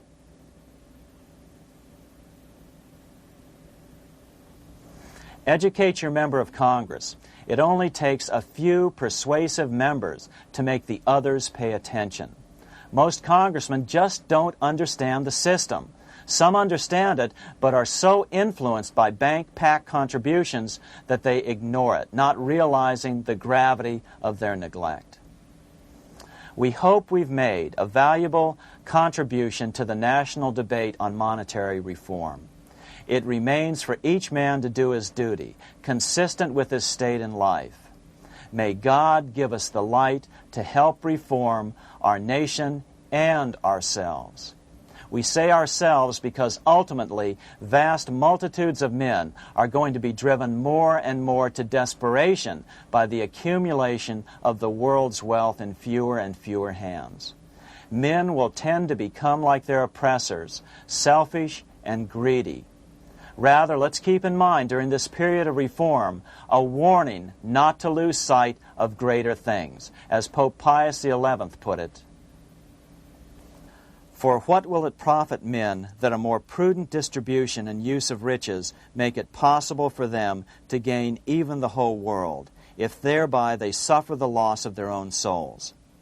What will it profit to teach them sound principles in economics, if they permit themselves to be so swept away by selfishness, by unbridled and sordid greed, that hearing the commandments of the Lord, they do all things contrary?